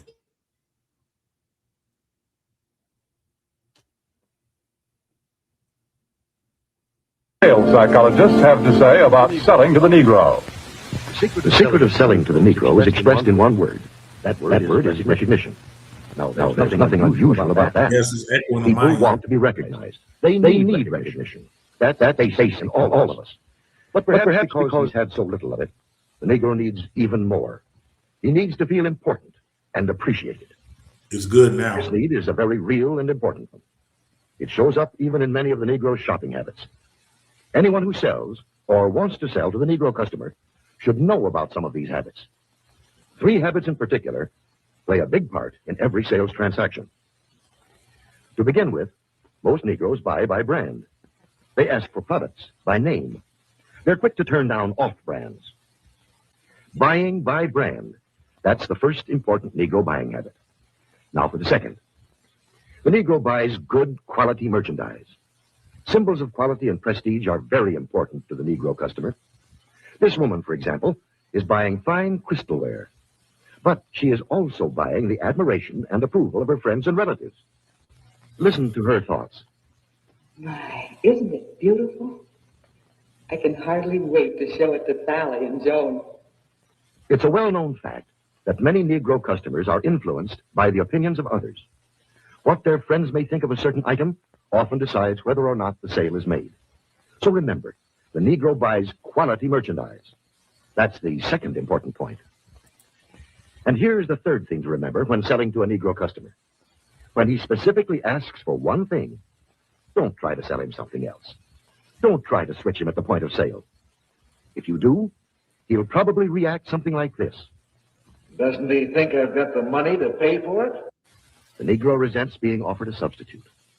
He wants to be sold on quality, not price. The Negro buys by brand, he buys quality, and he doesn't like to be switched at point of sale. These are the keys to selling the Negro customer. According to leading researchers, in proportion to population and income, Negroes buy more quality products than any other comparable United States group. Yep, your biggest consumers. You make this shit go around. If you imagine, they need to keep you in a state to where you don't function with each other. Because as soon as you function with each other, they start making money. The Koreans, the whoever the hell else is in your neighborhoods, the money is over with because we're buying it amongst ourselves. Right. And you still see that behavior to this day. Oh, if you ain't got name brand, you broke. You ain't got Jordans. You broke. You ain't got the name brand. All of that's a psychology that they studied and programmed into. Like, we don't even realize, because we weren't alive during this era, to know that they got us down to a whole psychology. They got a dossier on us. Bro, they had to study you to defeat you. This is not anything new. Like, they've been studying you ever since 1492, probably even before El Cid. But they keep doing the exact same thing because it works. It continuously works. Just you inherently minds just from who you are as people. So as the people study you, they know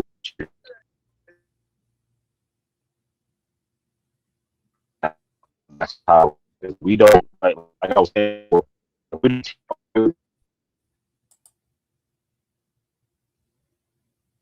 we completely lost some person. What learn other cultures. You say what? We lost you. Your sound is going in and out like crazy. We lost you for because you breaking up. You got bad signal where you are. I'm breaking up right now. Ah, shit. No, you good right now. But when you was cooking, you was breaking up. When I was. Oh, okay.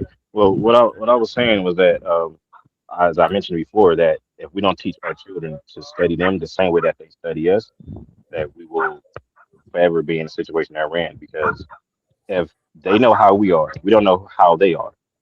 Mm-hmm. They can play us, but we can't play them. Now, they give us an idea of what they are, but it's still a controlled version of us. That's why we go to their schools. It's the exact same thing. Like, nothing that they do to us is new. Like, we taught them, and that's the main thing that we got to understand. Like, the oldest universities was created by us, not them. Like, the information that they have now is ours. So that's like the main thing. We have to learn who these people are, learn their history. And I'm gonna say this: if you look who started the NAACP, right, you will see who pulls the strings, because it wasn't us. Definitely wasn't us. It was people who came from other countries, like Romania, for one, started the NAACP. Now, those people will fight for human rights. They won't fight for civil rights for themselves because they understand it. But that's what they made you fight for, because it was a control issue. You got duped. That's why they don't teach you about the Constitution or anything civics. That way they could control you. That's about it. Yeah, that's some deep stuff right there, bro. Some deep stuff.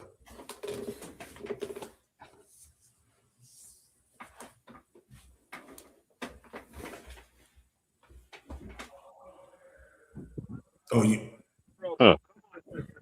Yeah, Yeah. you was talking. You was on mute. Oh yeah.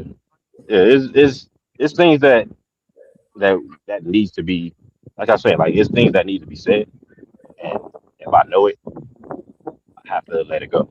I can't hold it. Exactly. So I don't really, like before I was afraid to say certain things, but now I'm not because it's like hell, somebody got to say it. Yeah. I guess I'm the nigga to do it. But like that's Somebody one do of the gotta main say it. things. Like once we get our head together, it'll be good. Yeah, and once we change the culture too. Yeah, I got a video if y'all want to. It's a 7-minute video. I don't know if y'all want to watch it or not, but it's basically breaks down like the damage of the crack era, how it comes to today, and the history of how the crack era even started, going back to the war in Vietnam and all of that, and the missing men and a lot. It's a history video that breaks down the culture. Just let me know if y'all want to watch it. I'm cool with it. Bro, the ill shit about that crack is that it was invented at UCLA. There's a doc, they called him Dr. Jolly.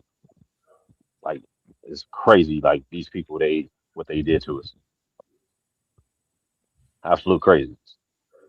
You said so crack itself was invented at UCLA? Yeah, like they created crack at UCLA. Like what they were doing, they was trying to see how they When can you get take a monkeys look at the addicted. modern land,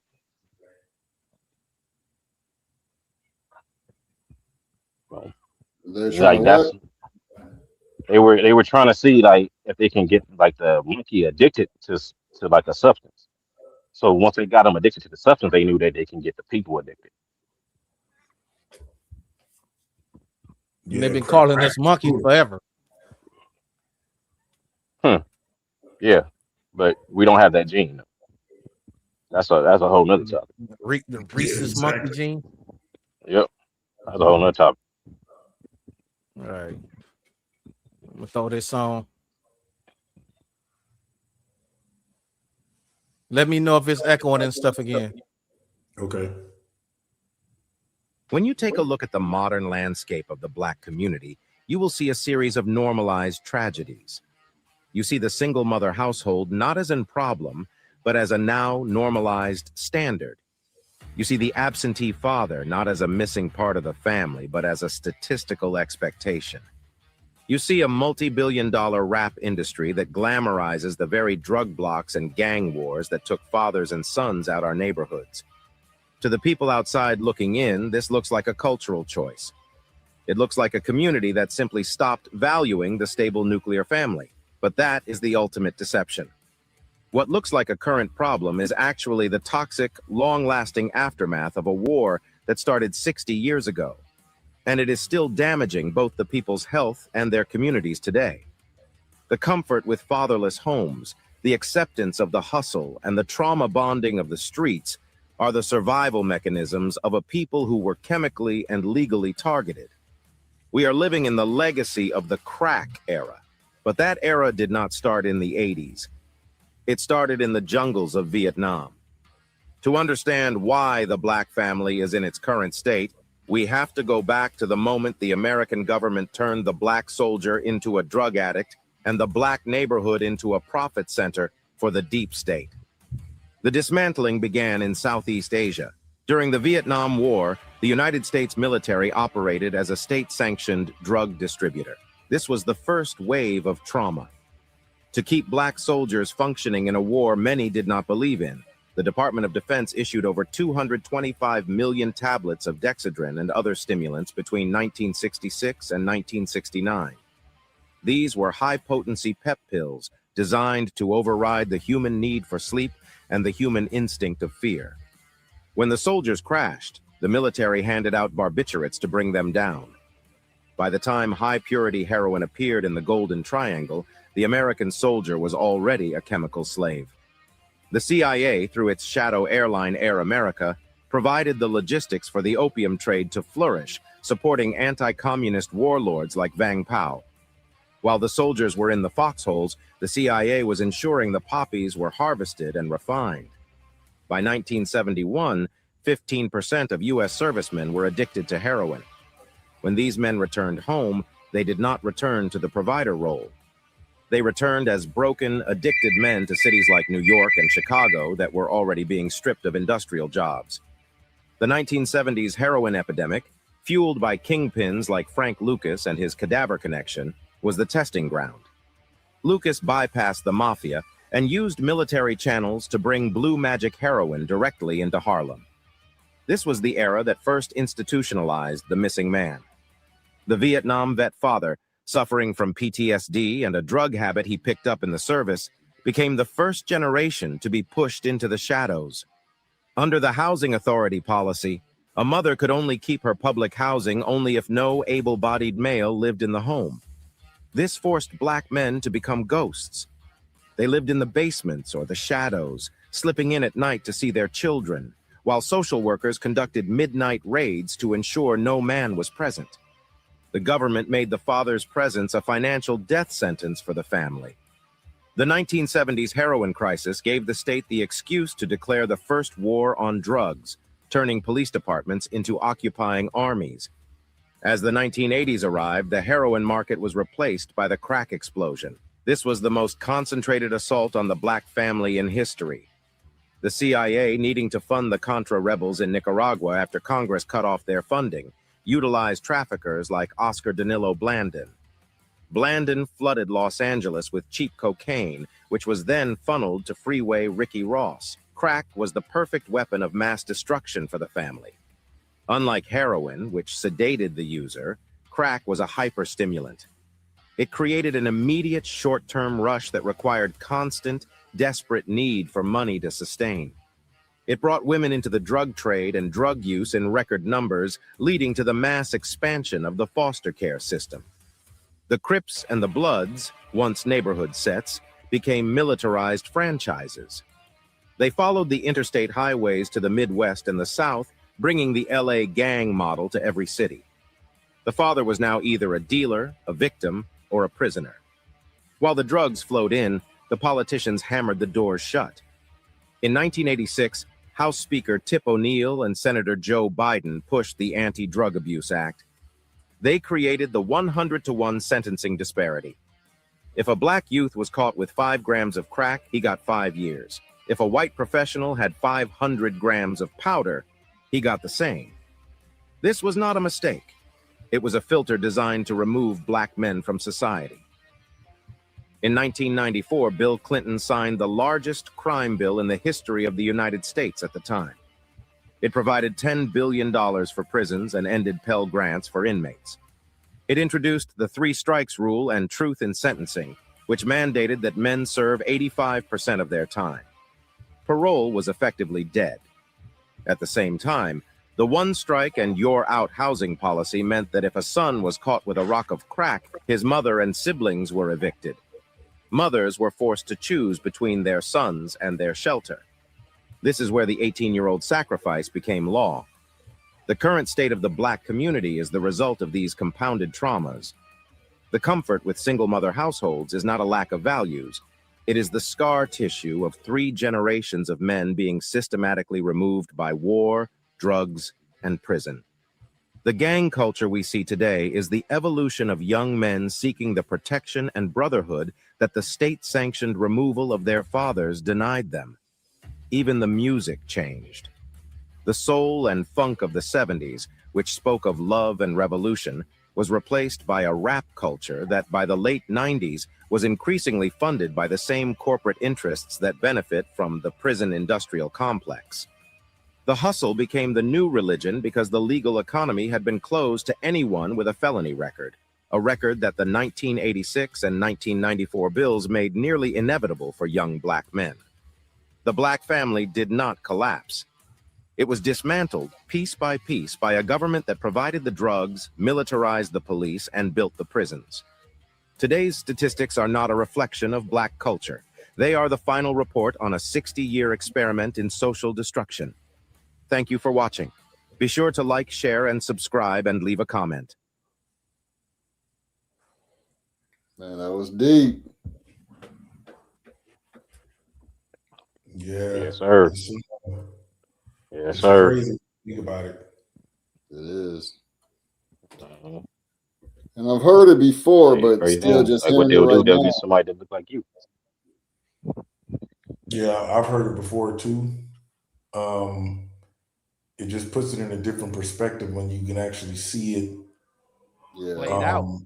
Yeah, putting a video like that, because it's like most of us grew up in that era, so we saw it, we lived it. You know what I'm saying? And we're thinking that it's just like, oh man, this is just poor, unfortunate circumstances. Yeah. It just gives you a completely different perspective when you see that no, this was engineered for destruction. Like I don't know if y'all heard about like the dudes, like some of the OG gangbangers, how they said that they would find like just crates of guns. Yeah, Right. I've always heard that. Yeah, they said they would literally just find Yep. crates. They didn't ask nobody nothing. All they were just like, oh man, I got some guns to kill my enemies now. Not even thinking like, dude, who put these here? You know what I'm saying? Just a crate of guns, you know what I mean? Just military grade guns they was finding, like all them freaking AK-47s, AR-15s. They said that they would find them like on the train tracks, just Right, and that's what I was just gonna say. That was the story that I heard from OGs.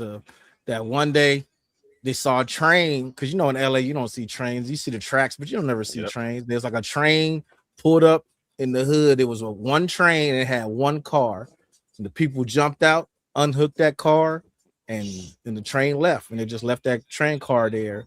And they just left it, the people, the dudes in the hood just ignored it. Like, that's weird. And enough time passed to where they was like, well, what's in that thing? And them being who they was, they broke into it. And once they broke into it, it was full of, that's how the hood got all the Uzis and the AKs. That's how they got all of that. It was all in those trains. The train car. I heard about it. Chicago, same thing. You know what I mean? Just a crate of guns or something like that would appear in the hood. So it ain't even just an LA thing. It's all over the country. All over the country, right. And it's like they want us to, kind of like the movie Boys in the Hood, when he was like, why are they putting all these different things in the hood? It was like they want us to kill ourselves.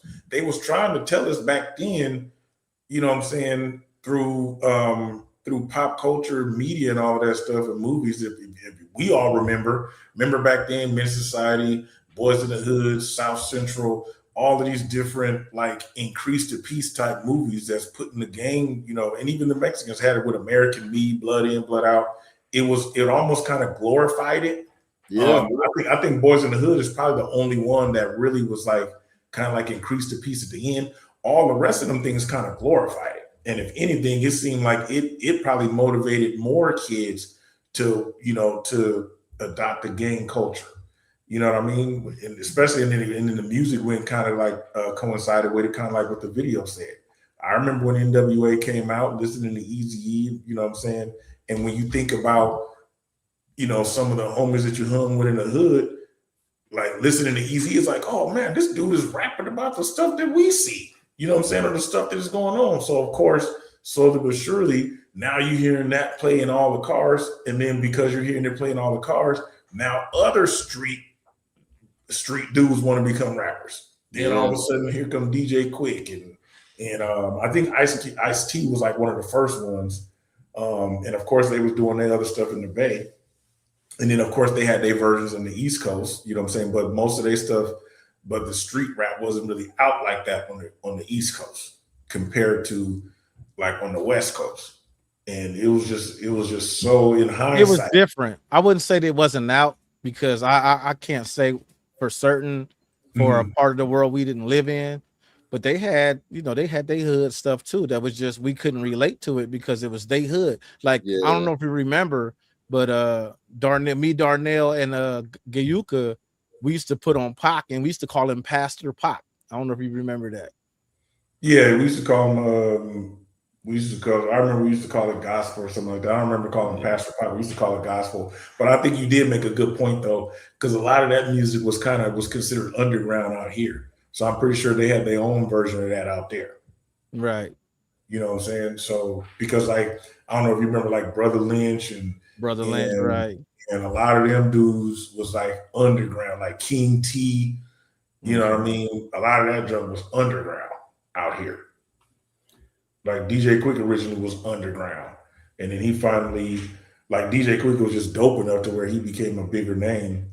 But yeah, it's just crazy how destructive it is. And you know, something that's not being talked about enough that I actually heard this dude mention a long time ago. Dude was in I saw an interview he did that was in the music industry. He said that, and y'all probably may have heard about this too. He said that there was a meeting with some record executives and some other political figures. Yeah, that was talking about when they was about to start building these jails, and how the music was going to help fill the jails. Yeah, and make them more money. You know what I mean? So Right. they was encouraged. We're gonna be collecting money from the record sales and the incarceration. They was like, we're gonna be making money hand over fist. Right. These fools are freaking mad scientists, man. When you think about it. I remember that. And what else? And that's when, if you pay attention, that's when you start noticing the conscious and more hip hop music start to kind of fade out. Like, you know, you start, like we had Souls of Mischief and all of that stuff out here, the Loonies and all of that is West Coast.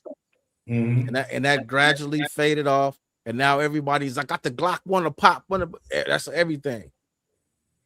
Tupac really made it just go really ridiculous. Because I would say, you know, the era that we grew up in, you know, 88, 89, I know y'all was probably a little younger, but 88, 89, I remember all of the conscious rap. I remember Public Enemy. I remember, what was that group? X-Clan. You know what I'm saying?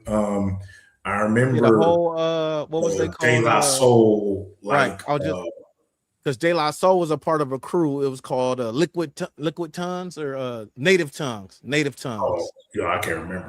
With the Jungle Brothers, Queen Latifah, Moni Love. Oh yeah, Jungle Brothers. Yeah, Queen Latifah, Moni Love, MC Light, like all conscious. You know what I'm saying?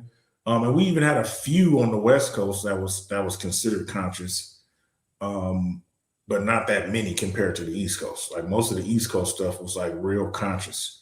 But then, kind of like you said, it just started, or kind of like how they designed and engineered, it just started fading to where now we got the music now. I can't think of one conscious rapper that's out now. Not one.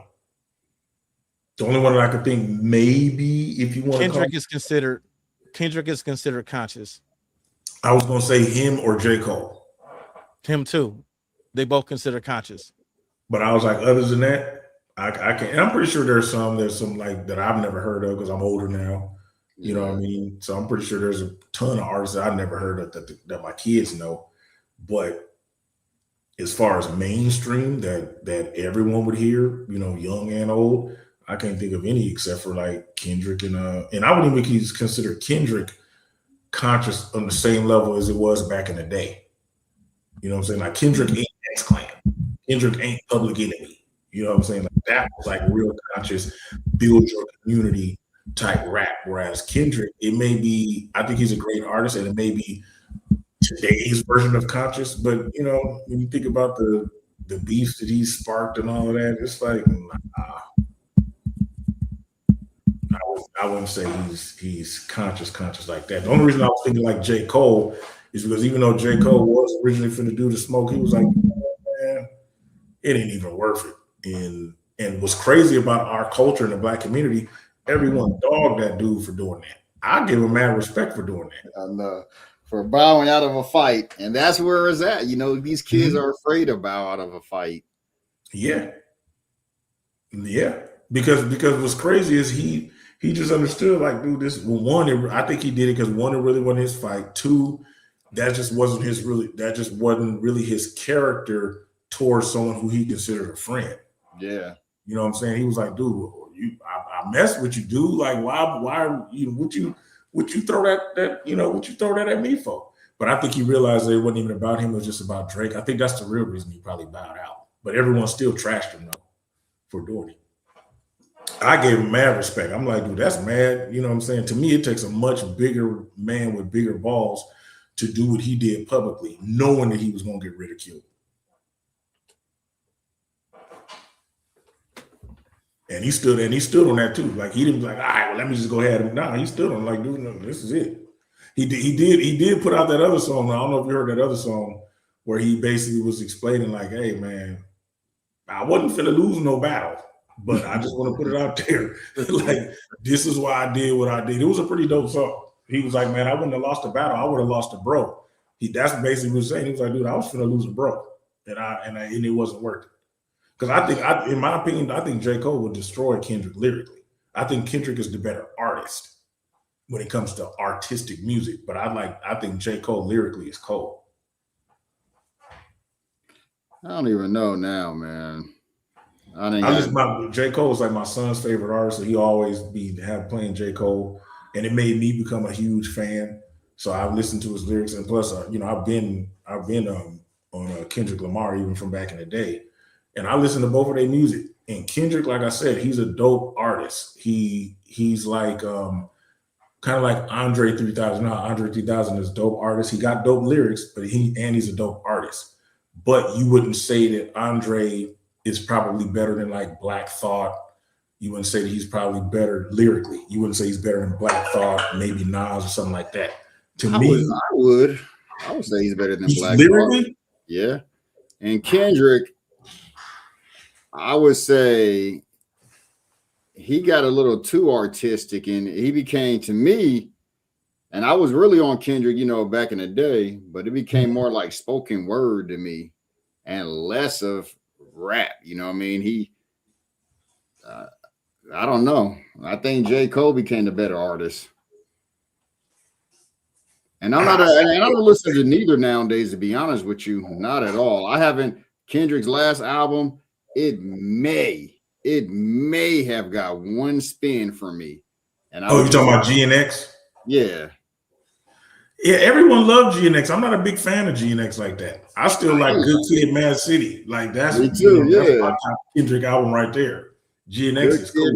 GNX, I didn't love it at all. It got maybe one out of respect. It got one play to it. You know what I mean? Like I gotta listen to it at least once.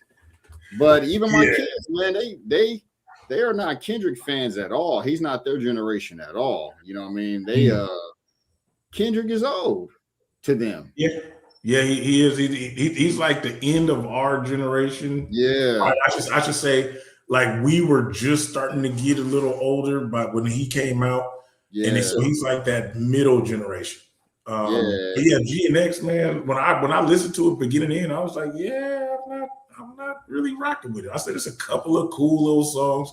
Good Kid, Mad City. I played that jump from beginning to end. Me too. Me too. And I can play that from beginning to end. And me, Tim, and D-Dog had a conversation about this, I think last week or the week before. We was talking about Kendrick and that same thing. Mm-hmm. Good Kid, Mad City, I thought, you know what I mean? It's a lot of rap albums in our lifetime. Good Kid, Mad City is up there. That's up there. When I say Good Kid, Mad City, I can put that up against any of the great albums. I think so too. Good Kid, Mad City, I'll say is up there. It's definitely my favorite Kendrick album. Yeah, by far. It's one of my favorite albums, if not my favorite album. And he ain't my favorite rapper at all. But Good Kid, Mad City may be. I don't even want to say that because it's blasphemous a little bit. There's just too many choices. It may be my favorite. I judge great albums on the lack of skips, right? You could just play it and just roll. And everyone ain't got to be a banger, but some could just be a cool little mellow thing that you just like, okay, that's a cool little vibe of a song, but you don't skip it. You know what I mean? I would say, so if I compare GNX to J. Cole's newest album, which was Tim, you know what his newest album was called? No, Tim ain't never listened to ask my son. It's something that it dropped, and my son. It's the one where he rapped as he rapped in like the Tupac cadence and then rapped in like the Biggie cadence. Yeah, but I didn't even really listen to that album neither, though. That album is now, in my opinion, J. Cole's version of Good Kid, Mad City would be Forest Hills Drive. Okay. I really like Forest Hills Drive. I did too. But his new album is not Forest Hills Drive, but I would say it's better than GNX. Like I listened to that album a few times compared to GNX. And I don't even think I listened to it a few times, but I've heard the singles and I might have heard it, Spotify or something like that.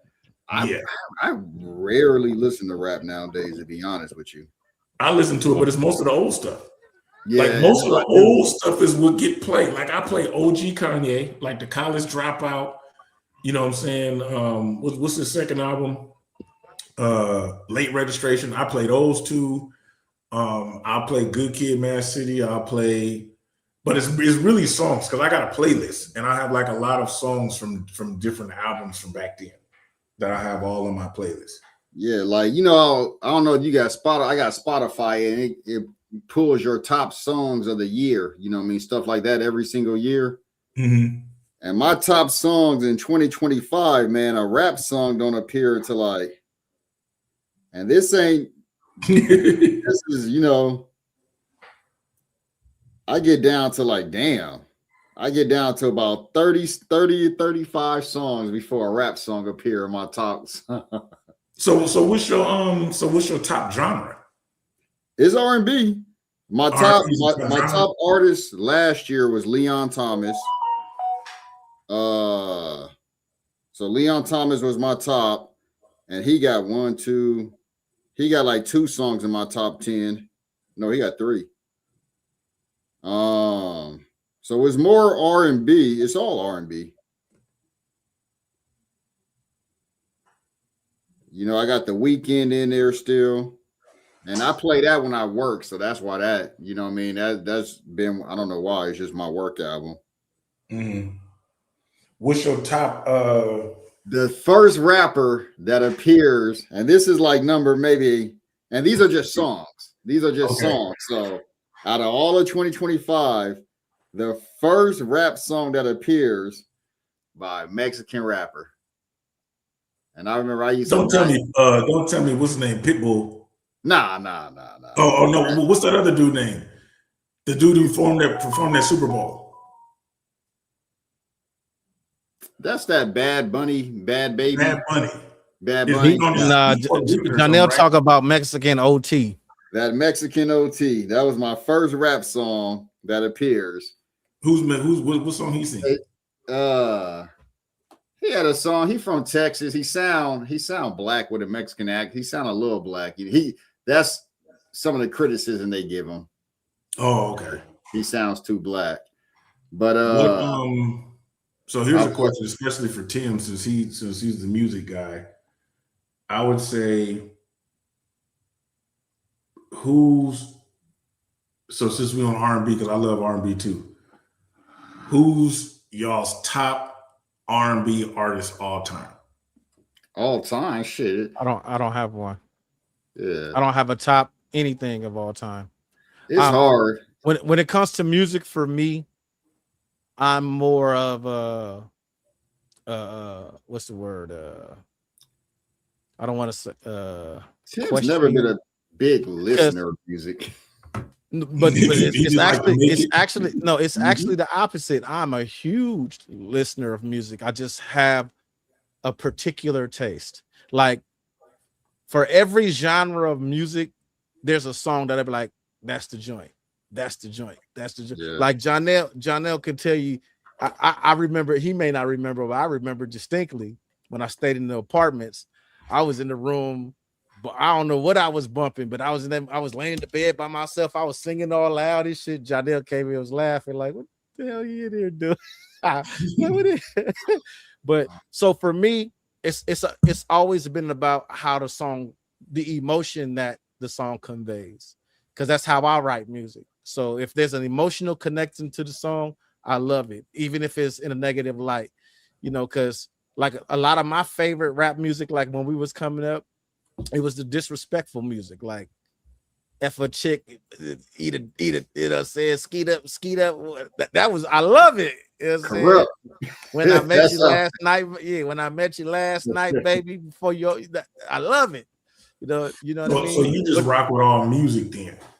Right. I would say for me, my top R&B artist all time is R. Kelly. Oh, it's still R. Kelly. Yeah, it's R. Kelly. That's my top R&B artist all time. I know I wrote an R. Kelly song, right? Yeah, I heard it. You wrote an R. Kelly song. Would you give it to AI and let AI do it?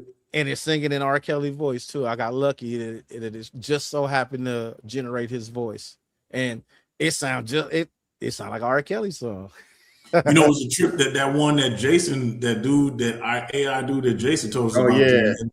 A lot of his songs, a lot of that AI songs sound like R. Kelly. Like, dude, R. Kelly sound like he would have wrote this, but it's just singing in like an old either Anthony Hamilton or like David Ruffin type voice. No, the one Man, I I've been got bumping the hell out of them songs. I ain't gonna lie. The one I got, it sound like R. Kelly singing it. The Play whole it. Can you song. play it? Okay, yeah, you want to hear it? Heck yeah. Man, I love R. Kelly. That's my top R&B song. R&B artist. I love all kind of R&B artists. Like I love all of them. Who was your top for last year? What'd you say? Who was your top last year? Your top most recent one? I ain't been listening to no new school stuff. Like I'm still. That's how I know I'm old, man. Most of my stuff I listen to is from like the 90s and before. My top in 25 was Leon Thomas. Okay, see, I ain't never heard of that dude. 24. Hold on now. See, I got to get Spotify, so because I use Apple Music, I got to get Spotify. Does Apple Music do that? Tell you who you listen to the most? I don't know. Yeah, it does. It does. At the end of the year, it give you that too. Okay, you probably have to show me how to do that.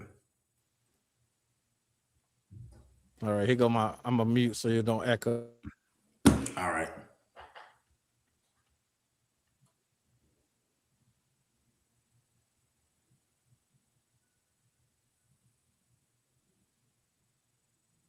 It ain't playing. No, bitch, you a bitch, and that bitch that had you is a. Hold on now. Watch your mouth. I don't know who you think you talking to, bitch. No, bitch, you a bitch, and that bitch that had you is a bitch, and that bitch was raised by a bitch. Look here, bitch, you keep saying that I ain't shit, and if that's true, well then, bitch, what the hell does that say about you? Was I shit when I took you in and all them nappy-headed kids you got? Was I ain't shit, nigga, when I taught you all the shit that you got? Was I ain't shit, nigga, when I taught you not to wash your pussy with pine salt? That's right, bitch, I ain't shit, nigga, at all. Just know, behind every dumb bitch is a pack of dumber bitches cheering that dumb ass bitch on so she can become an even dumber bitch. Behind even dumber bitch, yo. Even dumber bitch, even dumber bitch, even dumber bitch, yo. Behind every dumb bitch, bitch is a pack of dumber bitches cheering that dumb ass bitch on so she can become an even dumber bitch. Even dumber bitch, even dumber bitch, even dumber bitch, even dumber bitch. Why in the hell you getting advice from Chandrika? Chandrika share the same baby daddy as Amika, Maisha, and ain't no shit. See, this why niggas be looking at white girls. Cause even you degree having bitches be as bright as a broken flashlight in a blackout. Shit, you help me see I'm really a real good man because with all the goofy ass shit you be doing, I should've went upside your head a long ass time ago. Oh, just know behind every dumb bitch is a pack of dumber bitch. Cheering that dumb ass bitch on so she can become an even dumber bitch. Even dumber bitch. Even dumber bitch. Even dumber bitch. Behind every dumb bitch is a pack of dumber bitch. Cheering that dumb ass bitch on so she can become an even dumber bitch. Even dumber bitch. Even dumber bitch. Even dumber bitch. Even dumber bitch. Even dumber bitch. All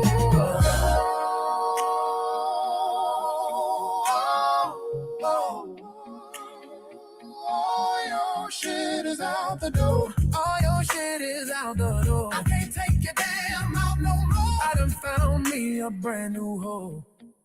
Just know, behind every dumb bitch is a pack of dumber bitches cheering that dumb ass bitch on so she can become an even dumber bitch. Even dumber bitch. Even dumber bitch. Even dumber bitch. Behind every dumb bitch is a pack of dumb bitch. She that dumb ass bitch. She can be dumb and even dumber bitch. Even dumber bitch. Even dumber bitch. Even dumber bitch. Even dumber bitch. Even dumber bitch.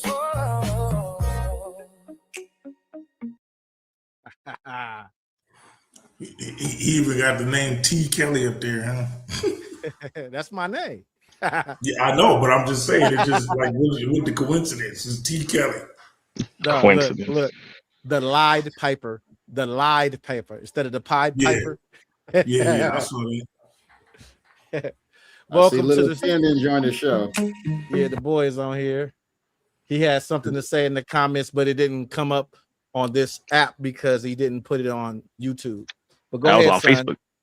Right. It was when the video was going through with the brands for black people, marketing to the black person, basically. And then Pops at the end, you said, and that's younger Little Tim? people, yeah. Pops said younger, that's what people do now. But the whole point of the brand thing is what happens is at first they treat us bad because we don't got clothes, we don't do this. So what do? We teach our kids to dress nice, put your Sunday best on, this and that, right? So that's generation one teaches their kids. Their kids might not eventually get the point of why we're dressing like this, or maybe they do, but they don't teach their kids. Now we're on the third generation, grandkids, who just maybe we did better and they can have clothes and they're just used to this. So they don't see the point. But that's the whole thing is that it was engineered. So now we're those generations ahead to where it's embedded, it's indoctrinated now. So you have no idea that you were engineered to be poor, but want to buy $300 shoes. I mean, of course, I had a father, so I know this. Lucky ass nigga.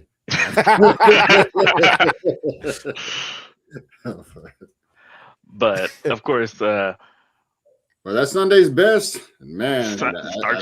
It starts from there.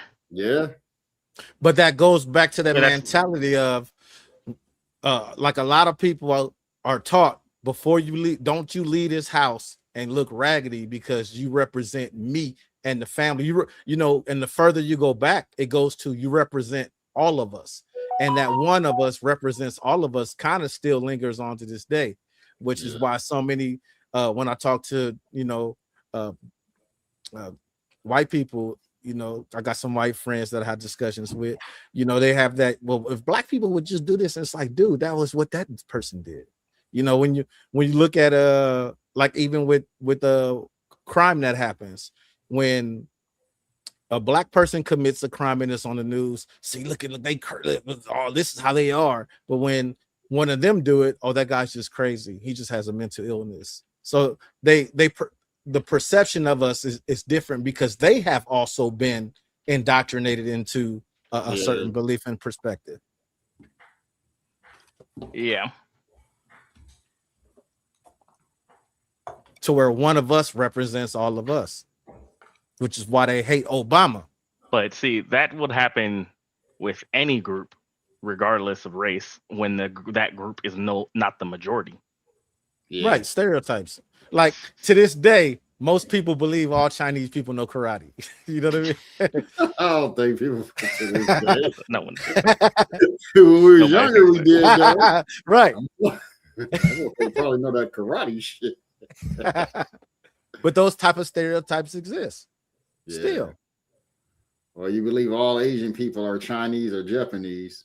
Right. You think they all good at math. You know, everybody has their set of stereotypes. Think they all bad drivers. Right. And we have our stereotype. But our stereotypes aren't that gentle.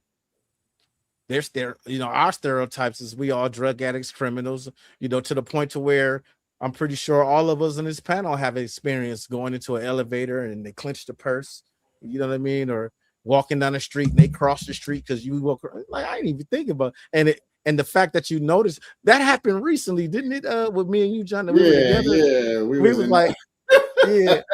It was so blatant. You was like, I haven't experienced something that blatant in a while, right? Remember I said going across the street on y'all?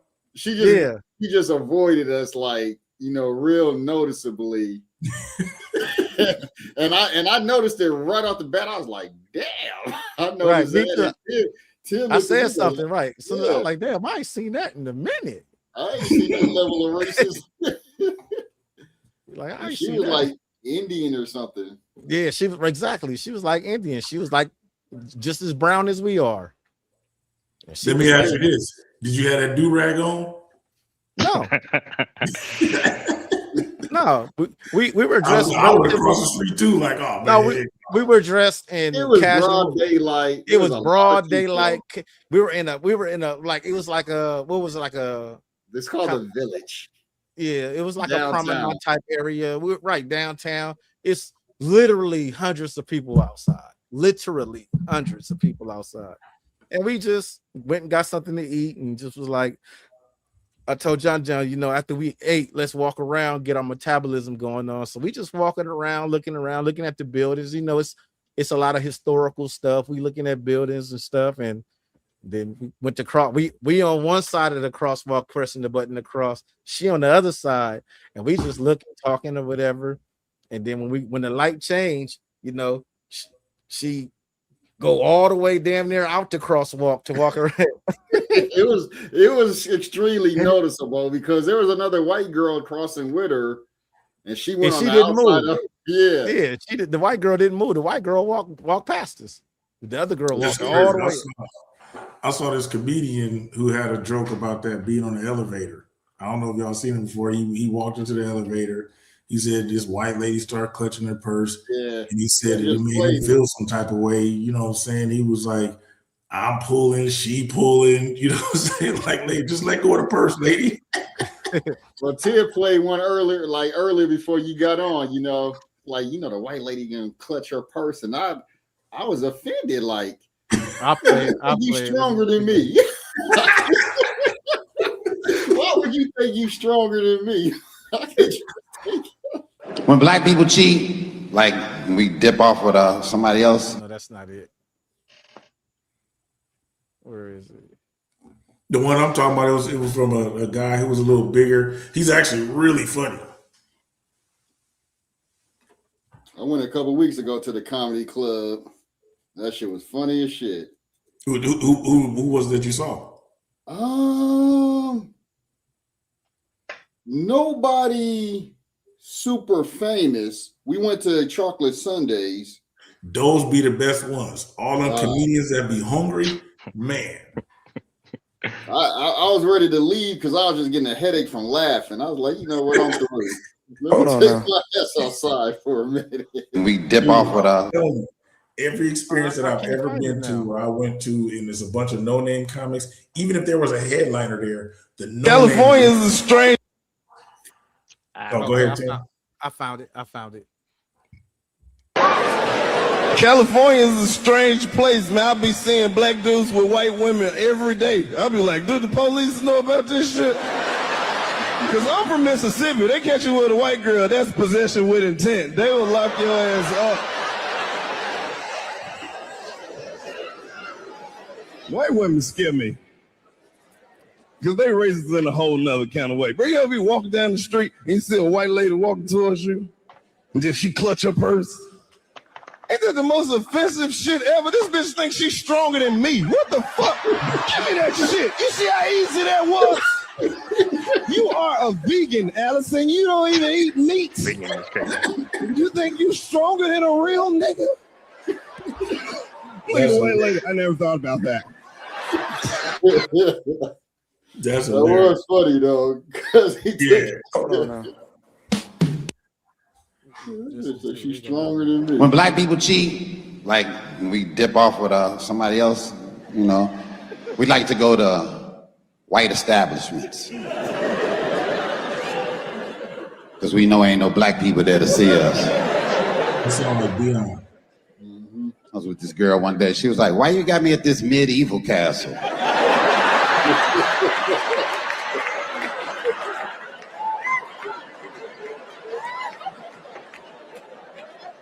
You said you was open-minded, right? Well, put that crown on, eat that turkey leg, and shut the fuck up.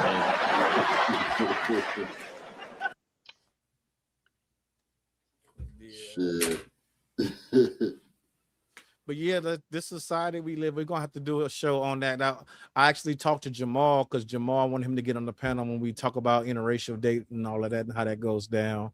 And you know, Tammy, if she ain't scared, Tammy get on here and talk about because she got experience in that too. You know, I don't know nothing about y'all can speak on because I don't have no experience in that there. You ain't never played in the powder. I dipped my spoon in the tapioca. I dipped my spoon in the tapioca, but I ain't never dated one. You missing out, brother. Somebody gonna get on here and say that you missing out, bro.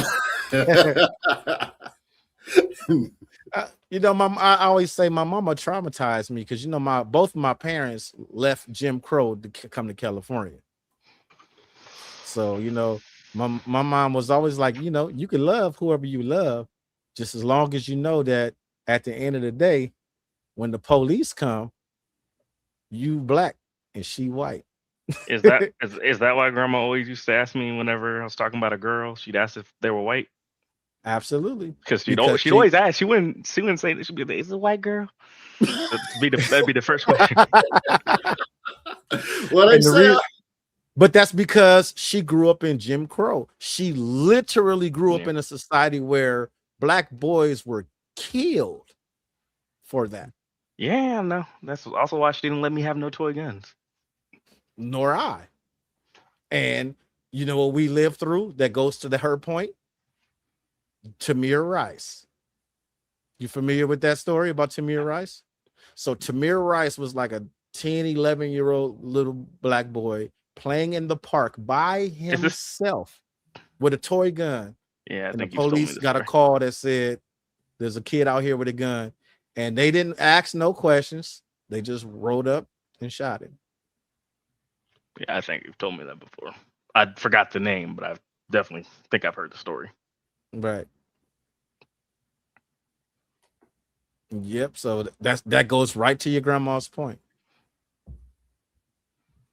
And the thing about it is that was why they passed a law that the orange tip? Toy guns had to have orange tips and be orange and be bright colors and all that. But now you can go buy a custom-made gun that look like the duck gun. I seen that. I was like, I want one. I want one. Dewey had some shit like that, or showing me some shit like that. Yeah. And you know why they got guns like that? For kids. Because them people love their Call of Duty camos. Right. You can probably get a real gun with bacon on it. Bacon print. The bacon print was hard. Right. That's probably true. We didn't lost Percy.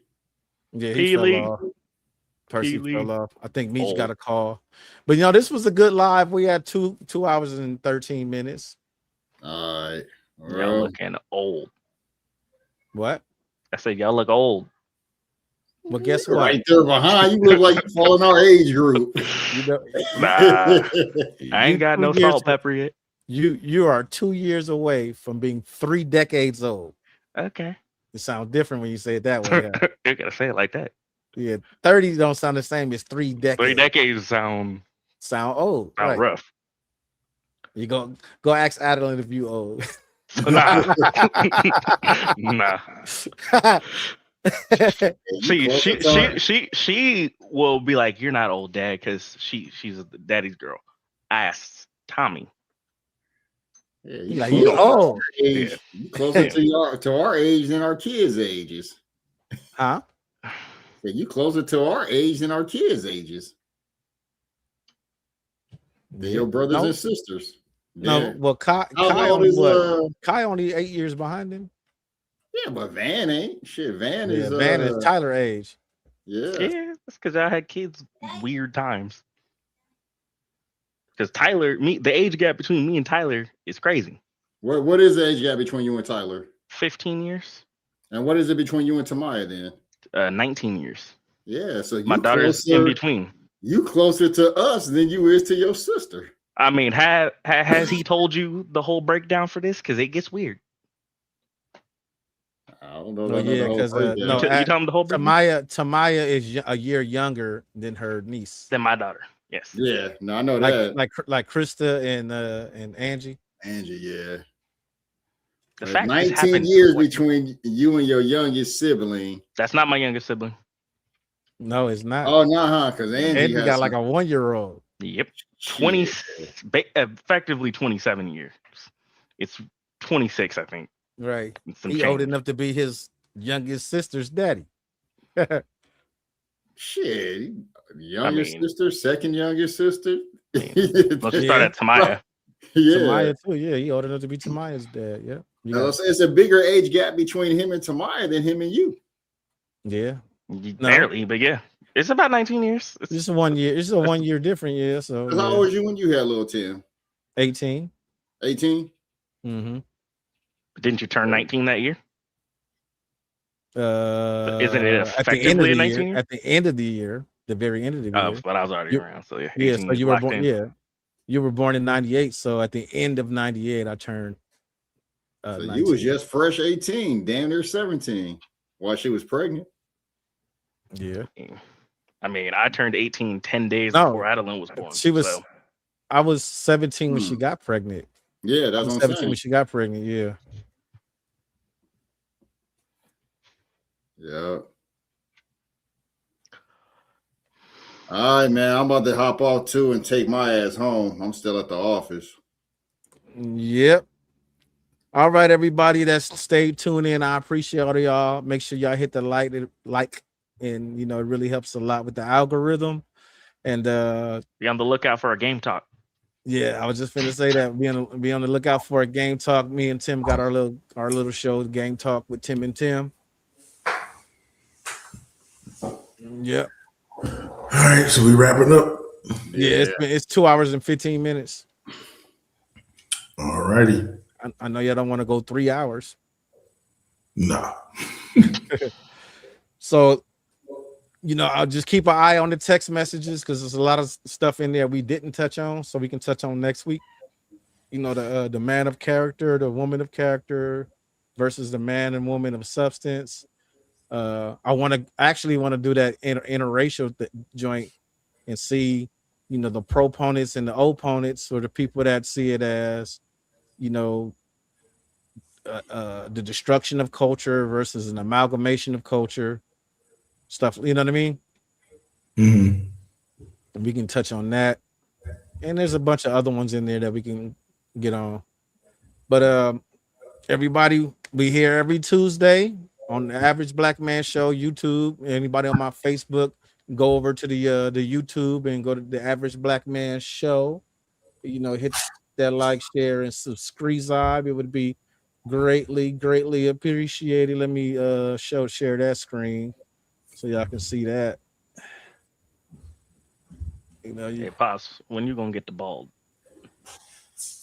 I'm never going to. Always shine. Look at that. Your grandfather died at 58 years old with an afro. And so we and know you got at least till 58. Well, Uncle B, he's still got Uncle B is 84 years old, and he got the bald spot in the back finally at 84, 85. So he still got the rest of the fro, but just got the hole in the cow's lick. That's what goes bald on us back here. That's what goes bald on us. So, I got to rub it in now. Yeah, I got to rub it in. Yeah. Intact hairline, baby. It ain't pushed back. None of that, Jack. I got the salt and pepper going on. I got a gray braid, a black braid, and a gray blade. So I got to go see what happened with this NBA draft. I forgot about that. Oh, is NBA draft today? Yeah. It don't look like no surprises though. You see, Giannis got traded today. I saw that. Everybody I that had to just look it tuned up on in, Google. thank you so much. Everybody that tuned in, please hit the like, press rewind because we're getting ready to shut it down. We've been a whole 2 hours and going on 20 minutes now. Tune in next Tuesday. We here every Tuesday at around 6:30 p.m. Pacific time. And until the next episode, y'all. It's the Average Black Man Show, talking about everything you need to know. Sometimes things may get a little heated, but these conversations are needed to help the community heal and grow.